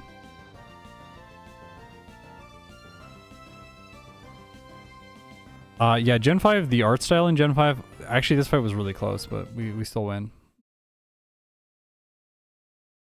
Like, the art style in Gen 5, I don't know why. It's like, Gen 4 feels like, to me, the peak of the 2D art in Pokemon.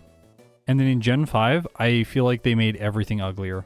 Like, Gen 5, if you, like, showed me a screen cap of Gen 5 and a screen cap of Gen 4 before I had played those games, and told me, this one, like, the Gen 5 stuff came before the other stuff. If you showed me that and told me that, I would have believed you. Like, I'd be like, yeah, this is Gen 4, and then Gen 5 is the next one, because it looks better. And, like, the way the 2D sprites move, it's not good. It's not good. It does not look good. The camera work and stuff, like, I can get what they're going for. They're trying to modernize it in some way and, like, add stuff. But it just, in my mind, it just doesn't work. Churros, yeah, he's cleaning. Washing away all the mistakes that I've made in this playthrough. Like fighting that Fisher.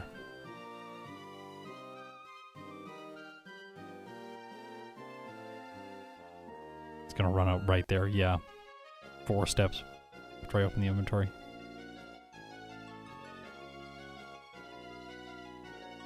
I don't dislike Gen 5 as a game either. Like, I actually really like Gen 5. From a gameplay perspective, it's great. And also the pacing in battles, so good. Gen 4, pacing in battles, terrible. Every battle takes like 4 minutes. It's actually unbearable. On 4 times speed, it feels slow. Like, it feels like I have to wait for stuff to happen. I can't stand that. As you may know, I have ADHD. So waiting for stuff is sometimes challenging. Speaking of waiting for stuff, or ADHD, I figured out what's wrong with my voice. You may have noticed during this stream, I've been able to talk and be more expressive, and I think the narration quality is better. I'm going to see what people comment on, because I asked this question earlier in the stream, but I do want to come around back to it now and talk about it. My ADHD meds were, like, I guess dehydrating my vocal cords so that no matter what I did, even if I hardly talked, by about 5 p.m., I would have almost no voice left by the end of the day. And I could guzzle water, like so much water that I was using the washroom like every 30 minutes, and it would not help. So I have stopped taking my medication to fix this issue, and now my voice feels great. So I can, yeah, I can do these streams and I can actually record voiceover for videos every single day. It, the amount of like, I can't even explain the emotional weight that there has been on me over the last year, knowing that I can't record videos. Like, just knowing that my team doesn't have anything to work on every day and that, like, I can't work on the next project that I'm excited for, and just having to take time off when I don't want to take time off, it has been fundamentally so frustrating. And it's really nice to just know that every day I can sit down and get work done.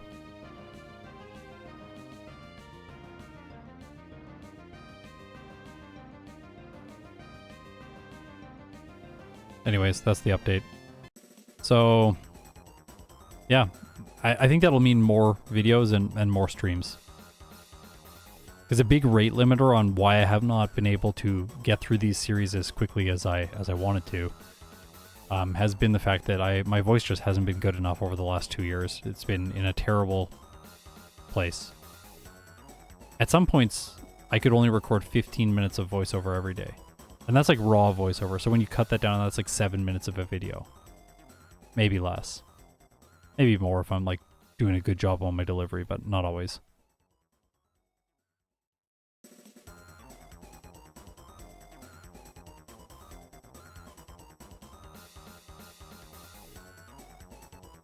We'll see about different meds. The thing is that the ADHD meds helps me do everything except my job, because my job is my special interest. I love doing this and playing Pokemon, and I am obsessed with it. So I don't actually need any motivational help to get to the computer and do this every day, but I need serious help paying bills and stuff like that. So those things are all like impossible. We'll see. Hopefully I won't fall apart in other parts of my life.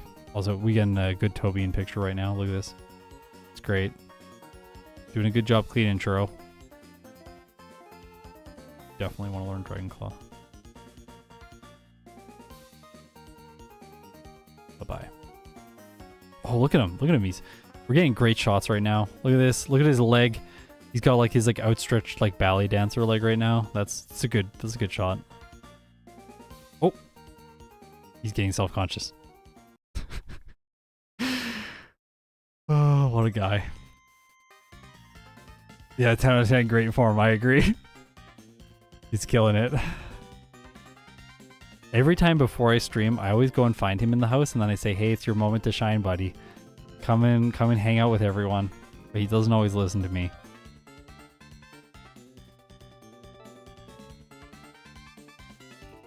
Model cat, yeah, basically. Yeah, Momo has the brain cell right now. Yeah, that's correct. It's not a dragon type. It's not a dragon type. No! Why did I do that?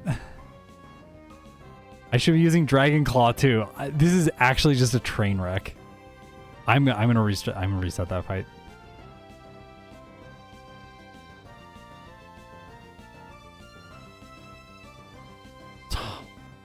At least it can't paralyze me or flex it.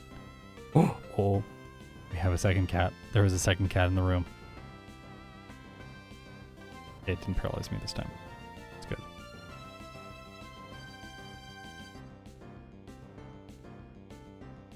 Yeah, come on over here. Come hang out. We want double cat. You see how like behind Churro there's like a little like blue material poking up? That is a posturpedic pillow, which they love to use as beds, believe me.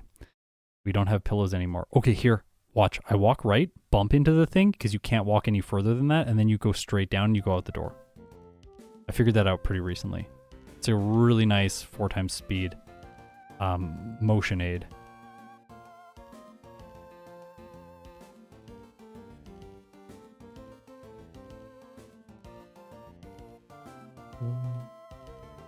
No, I don't have dogs. Only cats.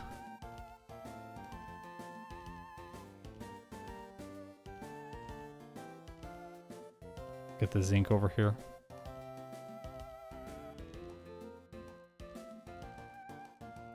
Just speedrun changing a tire, nice.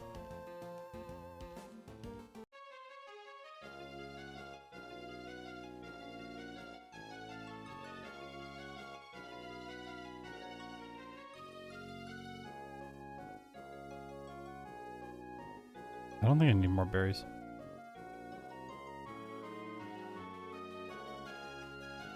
I gotta learn my repels better in this game. Like exactly where they are, because sometimes I open my bag and then I just waste time. Like I don't repel there, don't have to repel coming down there, but I have to repel going back up here. Oh, he's off. That's it. We've been graced with his presence for long enough.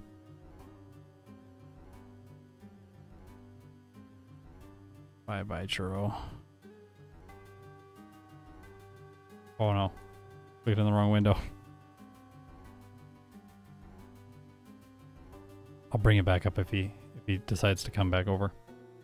He's just sitting on the desk right now, looking out into the room.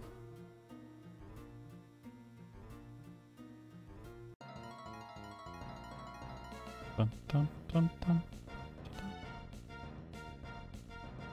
Tailo is a great HM user to use during this fight because it can focus energy the entire time and do absolutely nothing. It does level up and learn moves, which is annoying for time. And it also can get knocked out.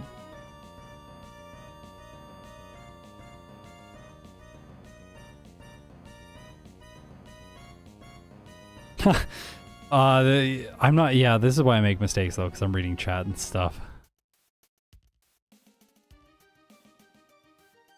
Yeah, I sometimes use cast form. That was a tip from Austin.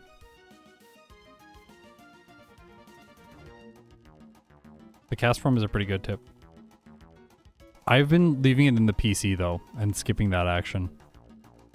But you can also withdraw the cast form, that is possible. Getting repels again. Guess I should repel at the top of that location. Go on the water and then at the top of that location. I'm trying to memorize that for next time. Ooh, bump there, then go up. This tree, nugget.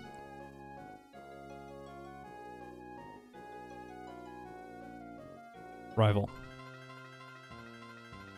Here we go, Tropius. The coolest Pokemon that is bad. Pelipper, the Pokemon that is bad. I didn't teach, don't do that.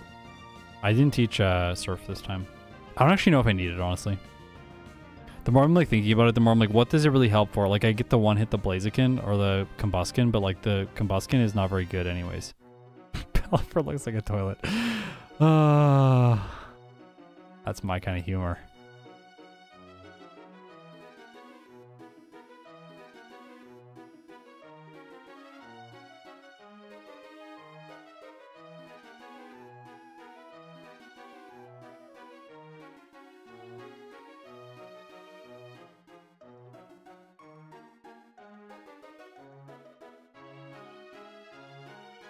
Okay. Oop, up.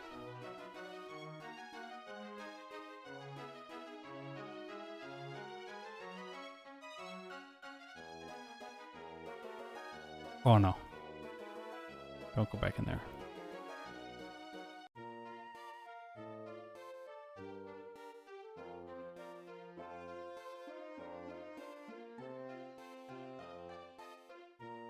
Okay, acro bike. By the way, I go into the bag and register it just so I can get off the bike quicker. It's technically, I don't use it for motion. Oh, I forgot that repel. I don't use it for motion buffs in Gen 3. I banned it because I don't think it'll make the runs fun. Like, you run pretty much the same speed that the acro bike goes, and the mock bike is like absolutely impossible to control, as you will know, Snowy. On 4 times speed, the mock bike is like genuinely disorienting to use. Like, you go so quickly that you... Oh, that guy got me. He so rarely gets me.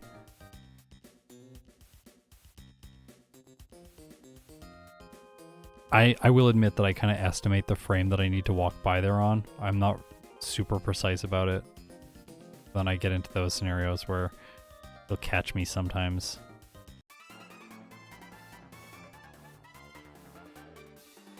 The tile per frame. Oh wow, that's fast.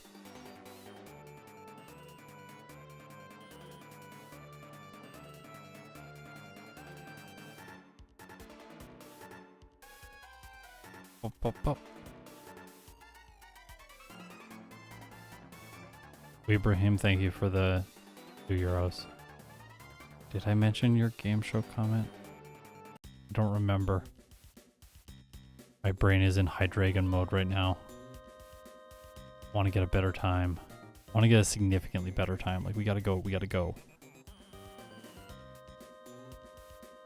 Yeah, the acrobike is like, and stuff is really good on one-time speed. Like, bikes are great. Oh, Metal video, yeah. Oh, yeah, I know the comment you're talking about. The one with, like, the game show and, like, the people sliding down the hill? Yes. Yeah, this is literally what it was like. That was the best way to describe it.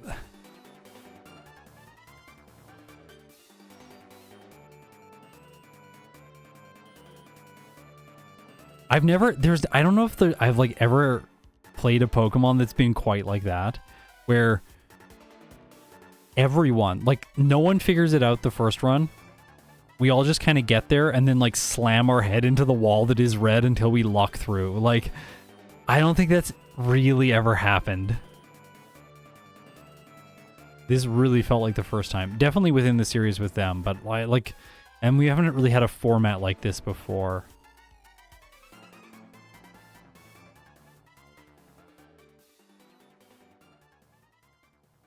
I genuinely am, like, so pleased with myself for the second run red solution.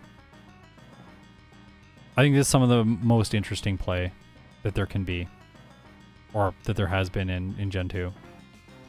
Because, like, Gen 2 is generally quite generic at the end of the game, and then this was just like, ooh, like, never had to think about the end of the game like this before. That's why I like doing these runs.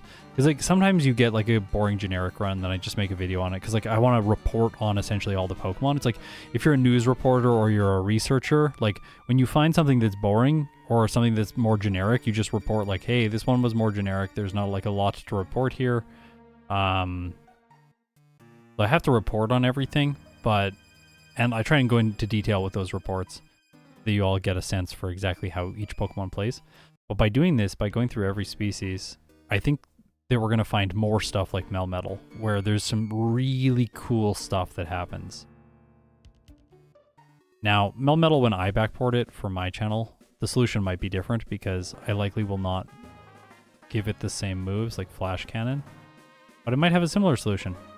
I'll have to look at the moveset myself and then determine. Oh, no scope. Look at that. That was great. Arbor Mail for the game corner later on. I don't think I need rest. I'm just gonna skip it. I'm pretty sure I don't need it.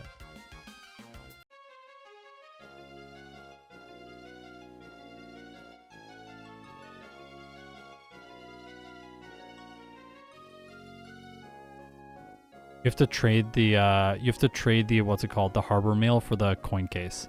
That's how you get it in this game.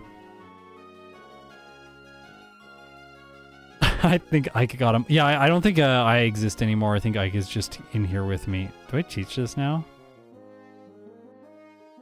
I think I do just teach it. Like, Dragon Breath is kind of useless. Let's just put it on the set. We can just hold it for now. That's an advantage of not going surf. We can just teach it there and then we don't have to go back and get it later. Good night, Snowy. Thanks for stopping by. By the way, thanks for streaming yesterday. Your Victory Bell stream was really fun. Ah! Ah! Not supposed to fight this guy.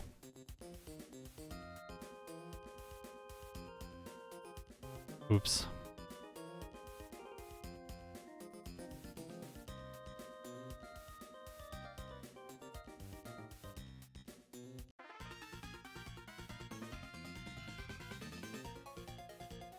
Gotta work Saturday. Aw, that sucks.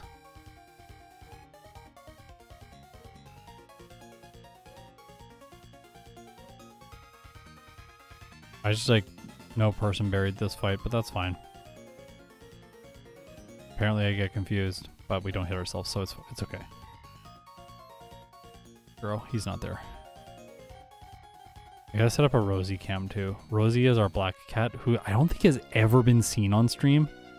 Like, you might believe that we don't have her because she just rarely pops up, but she likes to sleep on my wife's gaming chair.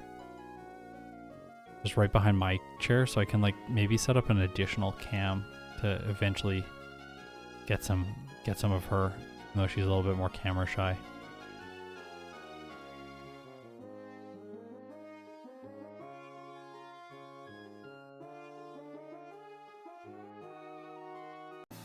I go into here now because I wanna make sure that I grab the extra rare candy. With this slow growth rate Pokemon, I feel like the extra rare candies, like how long does this take? I think this takes around 20 seconds to obtain this candy. And like, I am not going to level up one level with a slow growth rate Pokemon in 20 seconds. There is no way. So popping over there and quickly grabbing it makes a lot of sense.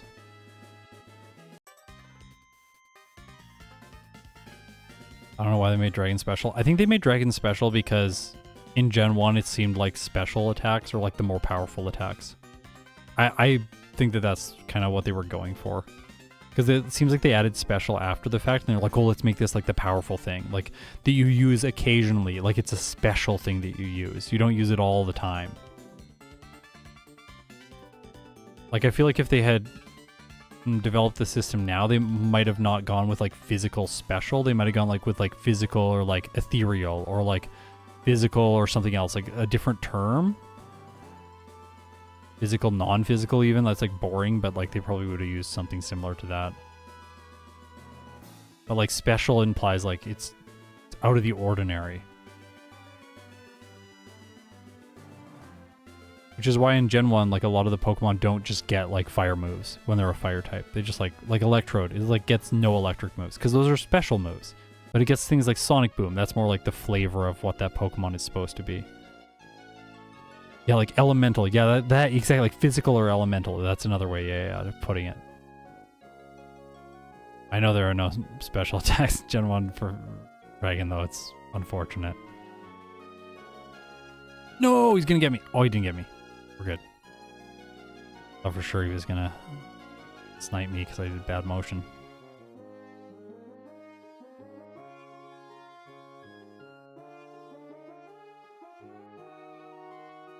By the way, you have to have an HM user. You have to have 2 Pokemon, otherwise Tate and Liza will not battle you. They will literally just refuse to battle you.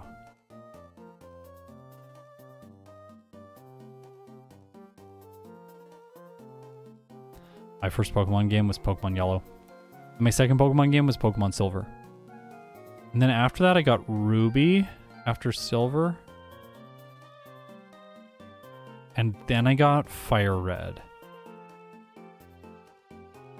And then after Fire Red, well, I like purchased my friend's Pokemon Yellow when I still had only Yellow and Silver. Because I wanted to trade with myself. And then I bought his Game Boy because then he like lost interest in it. And I'm like, I need more. so then I could actually trade with myself. And then I got Ruby, and then I got what's it called? I got Fire Red, and then after that, my friends started like all losing interest in Pokemon because it was like that age, that time. But I was still interested in Pokemon, so like I asked for like Christmas one year. I asked for Sapphire, so then I got Sapphire, and then I got Leaf Green. The only Gen 3 game that I didn't have as a kid was Emerald.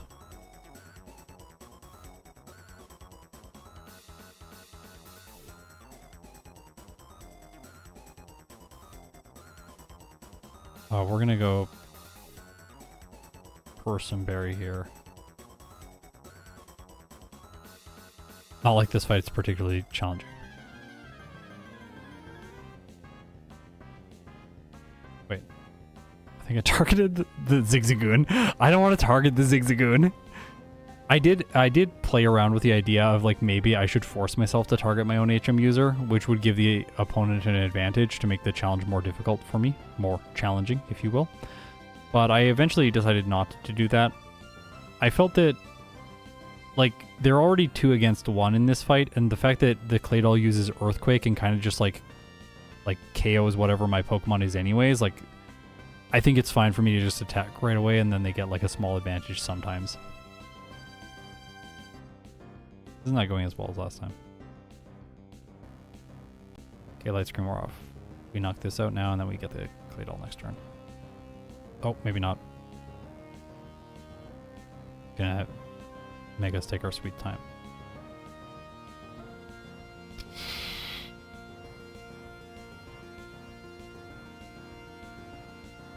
Oh, it ran out of ancient powers and can't hit us anymore because we have levitate. That's amazing.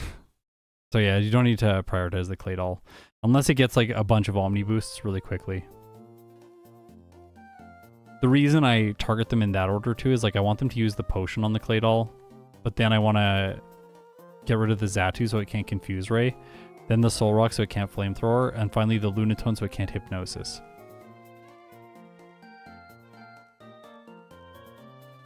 Easy fight though. Let's not fight the extra guy in here. We've had too many battles by accident already in this playthrough. No outrage.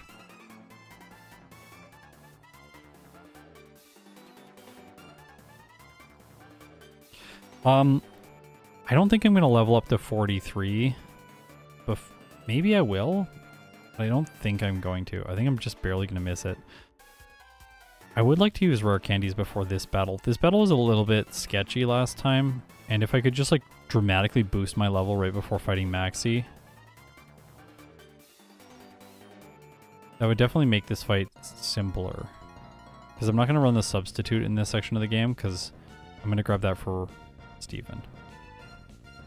Well, we got unlucky last time. This will be fine.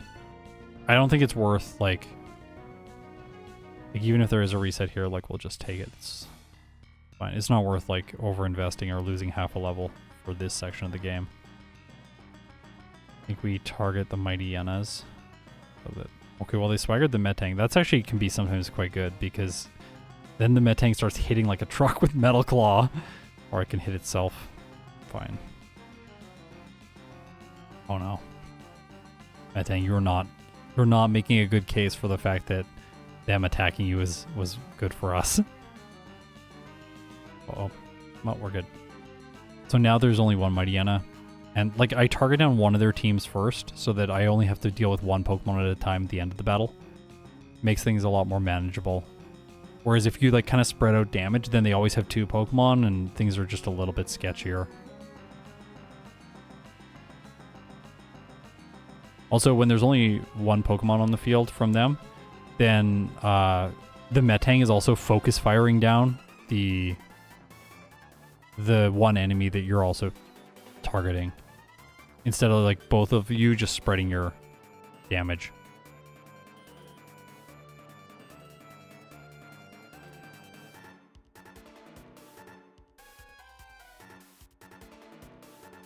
Oh, Taco Bell. I used to love Taco Bell. I haven't been to Taco Bell in so long. They took... Okay, so like... My friends and I... When World of Warcraft was like a really big phenomenon, my one friend was playing tons of World of Warcraft, and he would always want to talk about it, and I would probably want to talk about StarCraft. And so we'd just like walk up to like a little like store like area where like Taco Bell was near my house. And we like go and have Taco Bell. It was so good, and we just talk about video games. Those are some of my core memories from that summer. I had such a good time.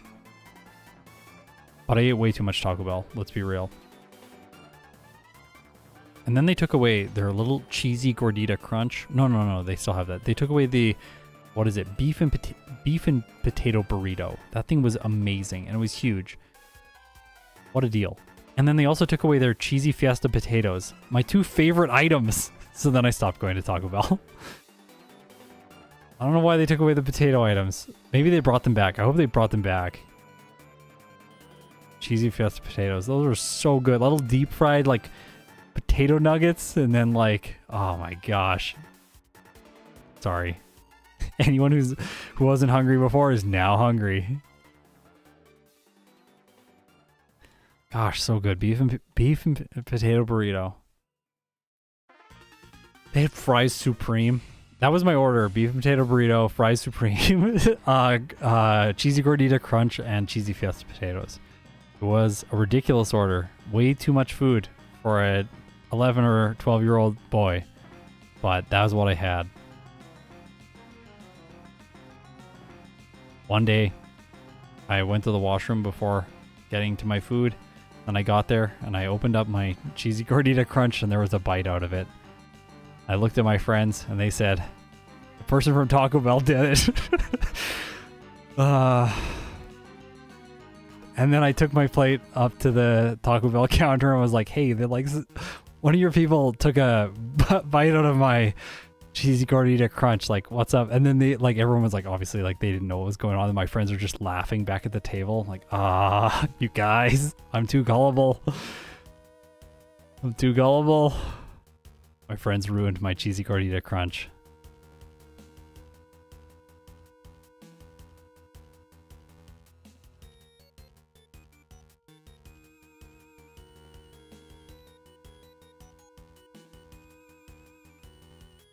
That's an act of war. I know, right?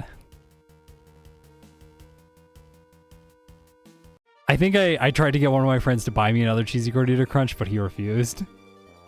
He was just like, no, it's only one bite. Like, he said something like, you can take like a bite out of my crunch wrap or something. I was like, I don't want a crunch wrap. Like, I want the cheesy gordita crunch. It's a wonderful hard shell taco inside a soft shelled taco, and then they're fused together with cheese. What kind of culinary perfection is this? Oh, that fly was terrible.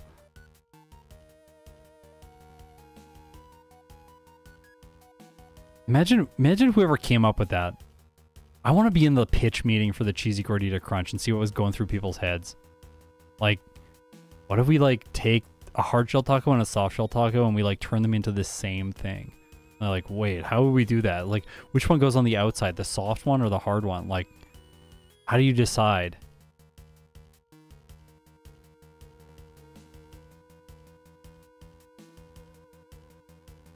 It comes from like higher up. They're like, we want to put the hard one on the outside, and then higher up's like, no, it has to be the soft one.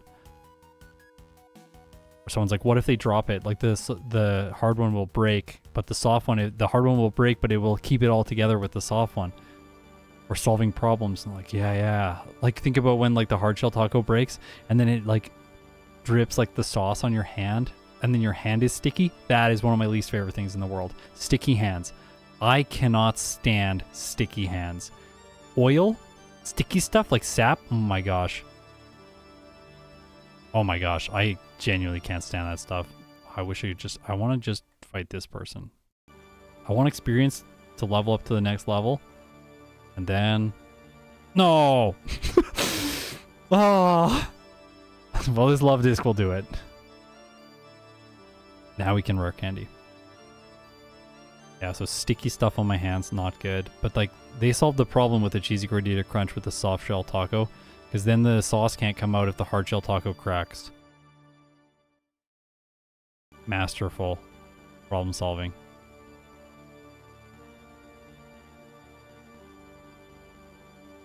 I haven't been watching chat. I have no idea how this is... if this is landing for anyone. This is my monologue about Taco Bell.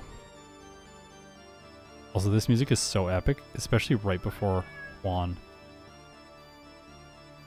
Churro wants us to know he also approves of the music.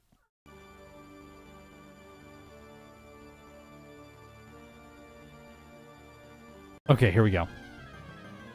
Juan, this should be like so straightforward now that we've leveled up. Yeah, come back over, buddy. Everyone wants to see you. Yeah, buddy, come on. He's always like this, by the way. Okay, well that was like so simple compared to last time. And remember, we beat Glacia in the test with the lower stats at level 59. So we're not far off from what we need. I don't think we need the rare candy that I went and got over there on the little like path with the bike, the hopping path. We can just skip that one altogether, I think. And we should be fine.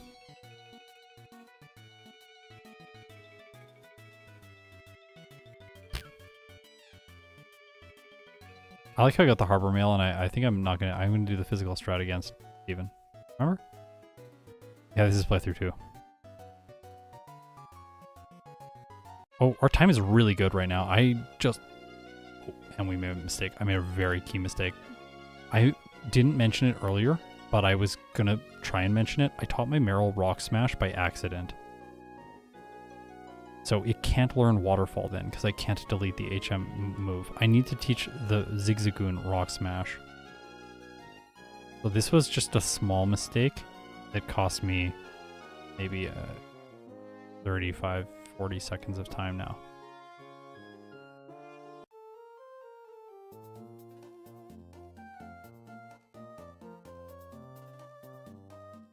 If this like whole Poke tubing thing doesn't work out or I finish all the Pokemon, maybe I could do marketing for Taco Bell.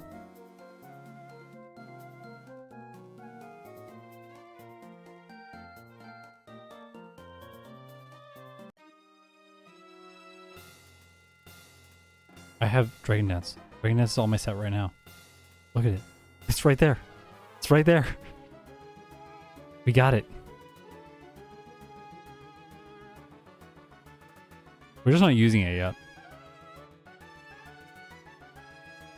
Yeah, we crit the Magneton. Sweet. I'm blind. Okay. Yeah. No, it's all my set. Don't worry. It was Dragon Breath for a while, so I'll forgive you. It looks very similar.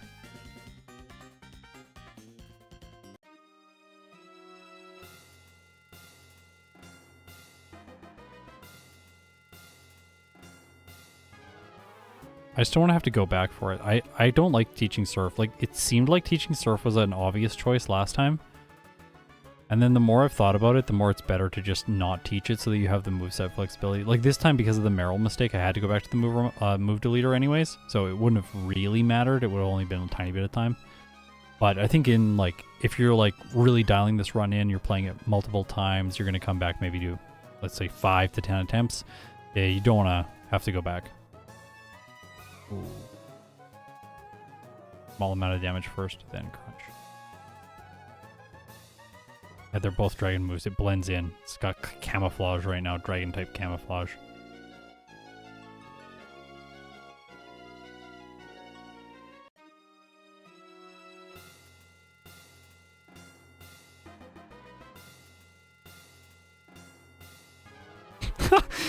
Raises speed. Go back and save the potatoes on the Taco Bell menu. Yeah, I want to like go back. That's another thing I want to be in the room for. I want to be in the room for the executive deciding to destroy the potato menu items. Like what? Go back and change history. Like that's the one thing I'd change. Not actually. You gotta use your powers for good. And like we do need the potatoes back at Taco Bell, but this is not the most important thing in the world. Okay, I think I teach Hidden Power now.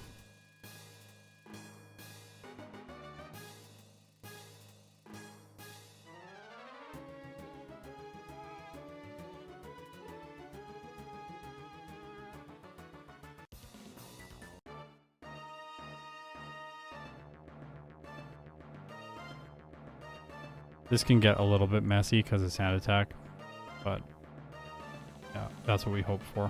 Just one. If it goes for like 2 or 3, it gets kind of annoying.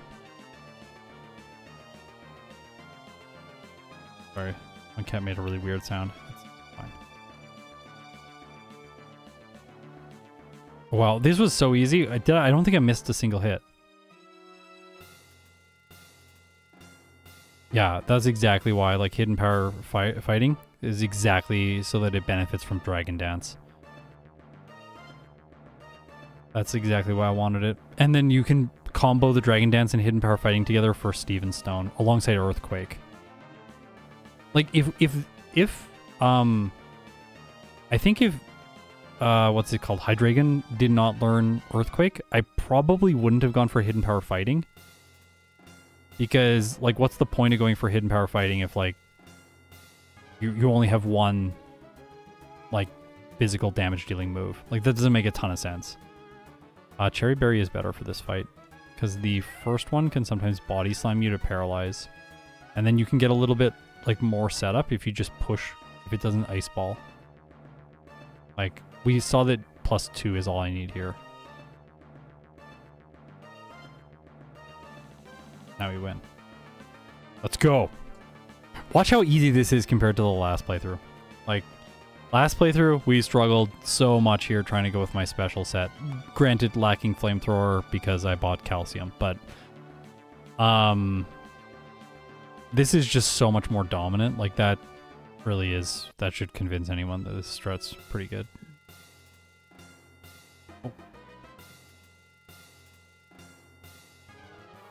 Oh. I don't really know what to give for this fight. But it's like a lax instance fight. Just don't really have a good move. I should be fine. Like, I have Dragon Claw. Super effective against almost everything. Sometimes the Shelgon likes to Rock Tomb turn 1. When it Rock Tombs turn 1, it's very annoying. Lowers your speed, but luckily we have Dragon Dance, so we could repair the speed stat. But in a lot of cases, it's you want a White Herb in this fight to make sure that you can set up once and then have your speed lowered once. Then once the White Herb gets used, once it's gone, then you start attacking. Forget what I got rid of. I think I got rid of like Crunch and Cup Dragon Claw last time. I don't think it really matters.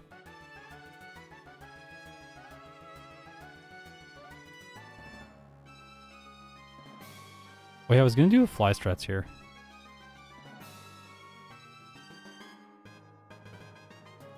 This is fine. Where are we at?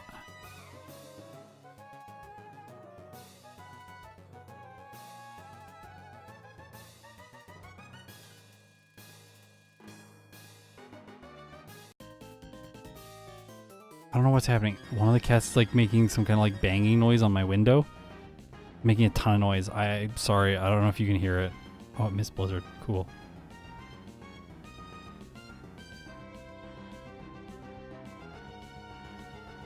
Like squeeze one in, then do that. I don't have rest. May be problematic. I don't want to get poisoned as a result. Uh-oh.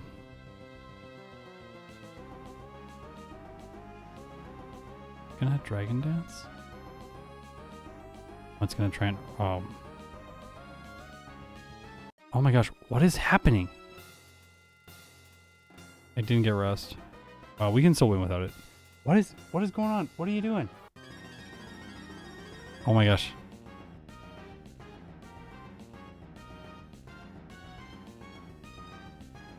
Just like go for the... Aww.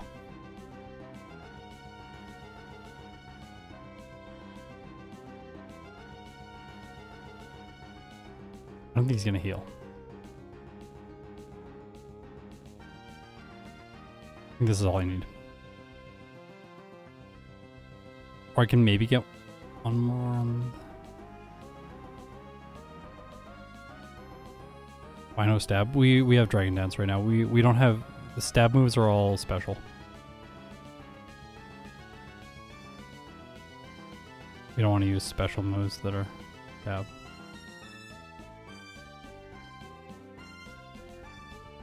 What is happening? What are you doing over there, buddy?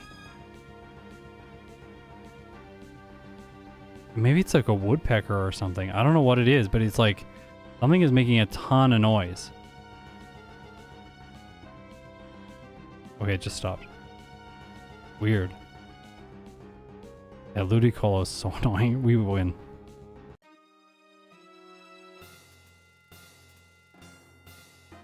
Oh my gosh. I think it's a bird or something, because like the cats are going around. Okay. By the way, I played a race the other week, and I accidentally pressed the reset button before I got the save in the league in Crystal version. One of the most painful mistakes I have ever made in a solo run. I had to go back, fight Karen. I had to go back and fight Karen and Lance again. Absolutely awful. Oh no, we can do this. Here's a little like combination move that you can do. So here, you go onto the ferry to get the leftovers. Then after you get the leftovers, you're going to arrive in Lily Cove City and you can get Substitute. Leftovers?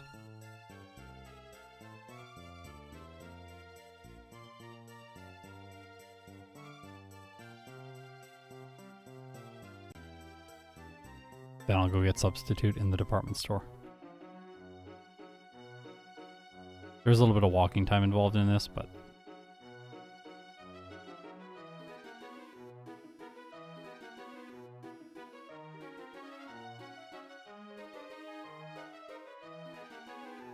Oh. I need to delete Fly first. Didn't think about that.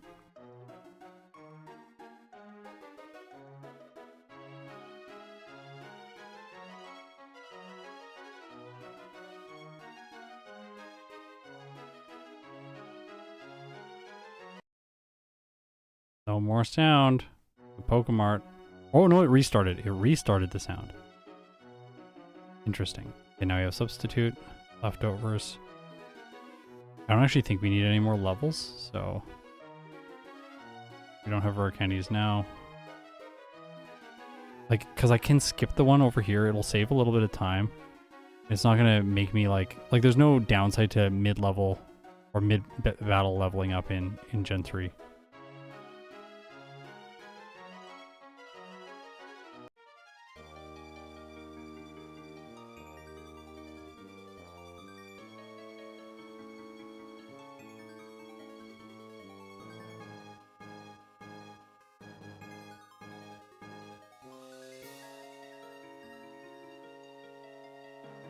Okay, here we go. Steven, let's see how this is.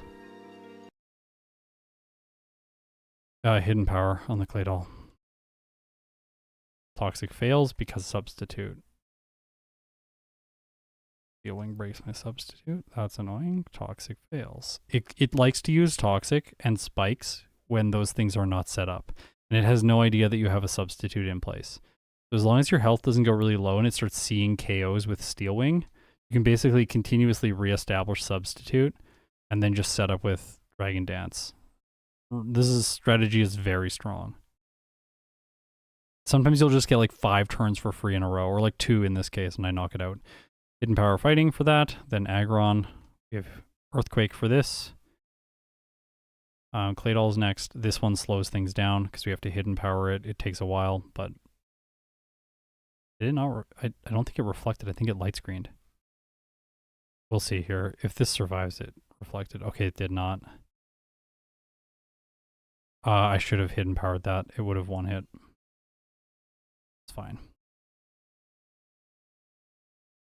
Here we go. Okay. 113.29 with 4 resets at level 64, and we're going to check the game time right now to get a sense for where Hydreigon comes in. This is a game time of 4 hours and 38 minutes. Just a second, I'm going to bring up the tier list and we're going to check how this relates. I just want to make sure there's no spoilers in the tier list. It always feel really bad if I have spoilers. Okay, so here's the tier list. For second playthroughs in Emerald, I haven't done as many second playthroughs because I've only started doing those this year. But in terms of second playthroughs, like Medicham right now has the best time, 1 hour, 11 minutes and 56 seconds. Medicham is an absolute beast in this game. Solrock won 15:24. So with the results today, Hydreigon, second place overall, really good. I don't think I played particularly well in the follow-up run. I think this thing, like, maybe if I played a bit better, I would have got like 110, maybe, today? I think I could have done that today.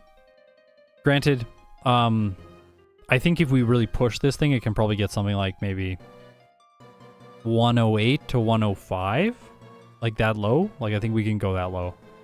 Just like clean up some of the random trainers that I'm fighting, be a little bit more decisive, have less resets, less small mistakes like the fly mistake at the end, things like that. That'll save a bunch of time cumulatively throughout the run and can push its time much lower. Plus, like, I'm by no means the best Emerald player at the current time, so I think it could go significantly lower. But then again, like, Medicham will also go lower. It has 4 resets with this playthrough, so Medicham will also get a better result. Whereas Solrock is like, Solrock and Lunatone felt like pushing their times much lower than this is going to be harder.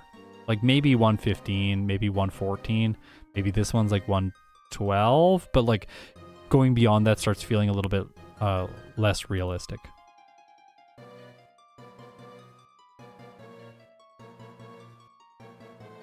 You're gonna rank all the Pokemon in backports as well. Well, if you look in the bottom right, you'll get a sense for what my plans are. Okay, this was fun. I'm gonna be back next week to do Volcarona in Pokemon Emerald. We're gonna continue the backports with a bug, and then you're gonna have to do a poison type, and we're also gonna have to do a ghost type. So those will be happening later in the month as well. There's gonna be 5 of these backport streams, I think, in total. Maybe a 6th if we're really ahead on stuff, but probably only 5. Anyways, thank you so much for watching. If you made it this far, or if you support me on Patreon or through YouTube memberships, really thank you so much. I'm posting some exclusive stuff over there, like the Twitch stream VODs, that kind of thing, some behind the scenes content, that sort of thing. So if you've been on the fence about supporting and you want to get access to some extra little goodies, feel free to, but know that I'm always making sure that all the main stuff for the main series are presented here on the channel for everyone, so regardless of financial situation, you'll be able to have access to it. That said, the people who do support me, thank you so much. My team also thanks you, because I do pay them to do this work. If you made it this far, you're incredible. I will see you in my next video, which is going to be tomorrow with a special guest. See you then.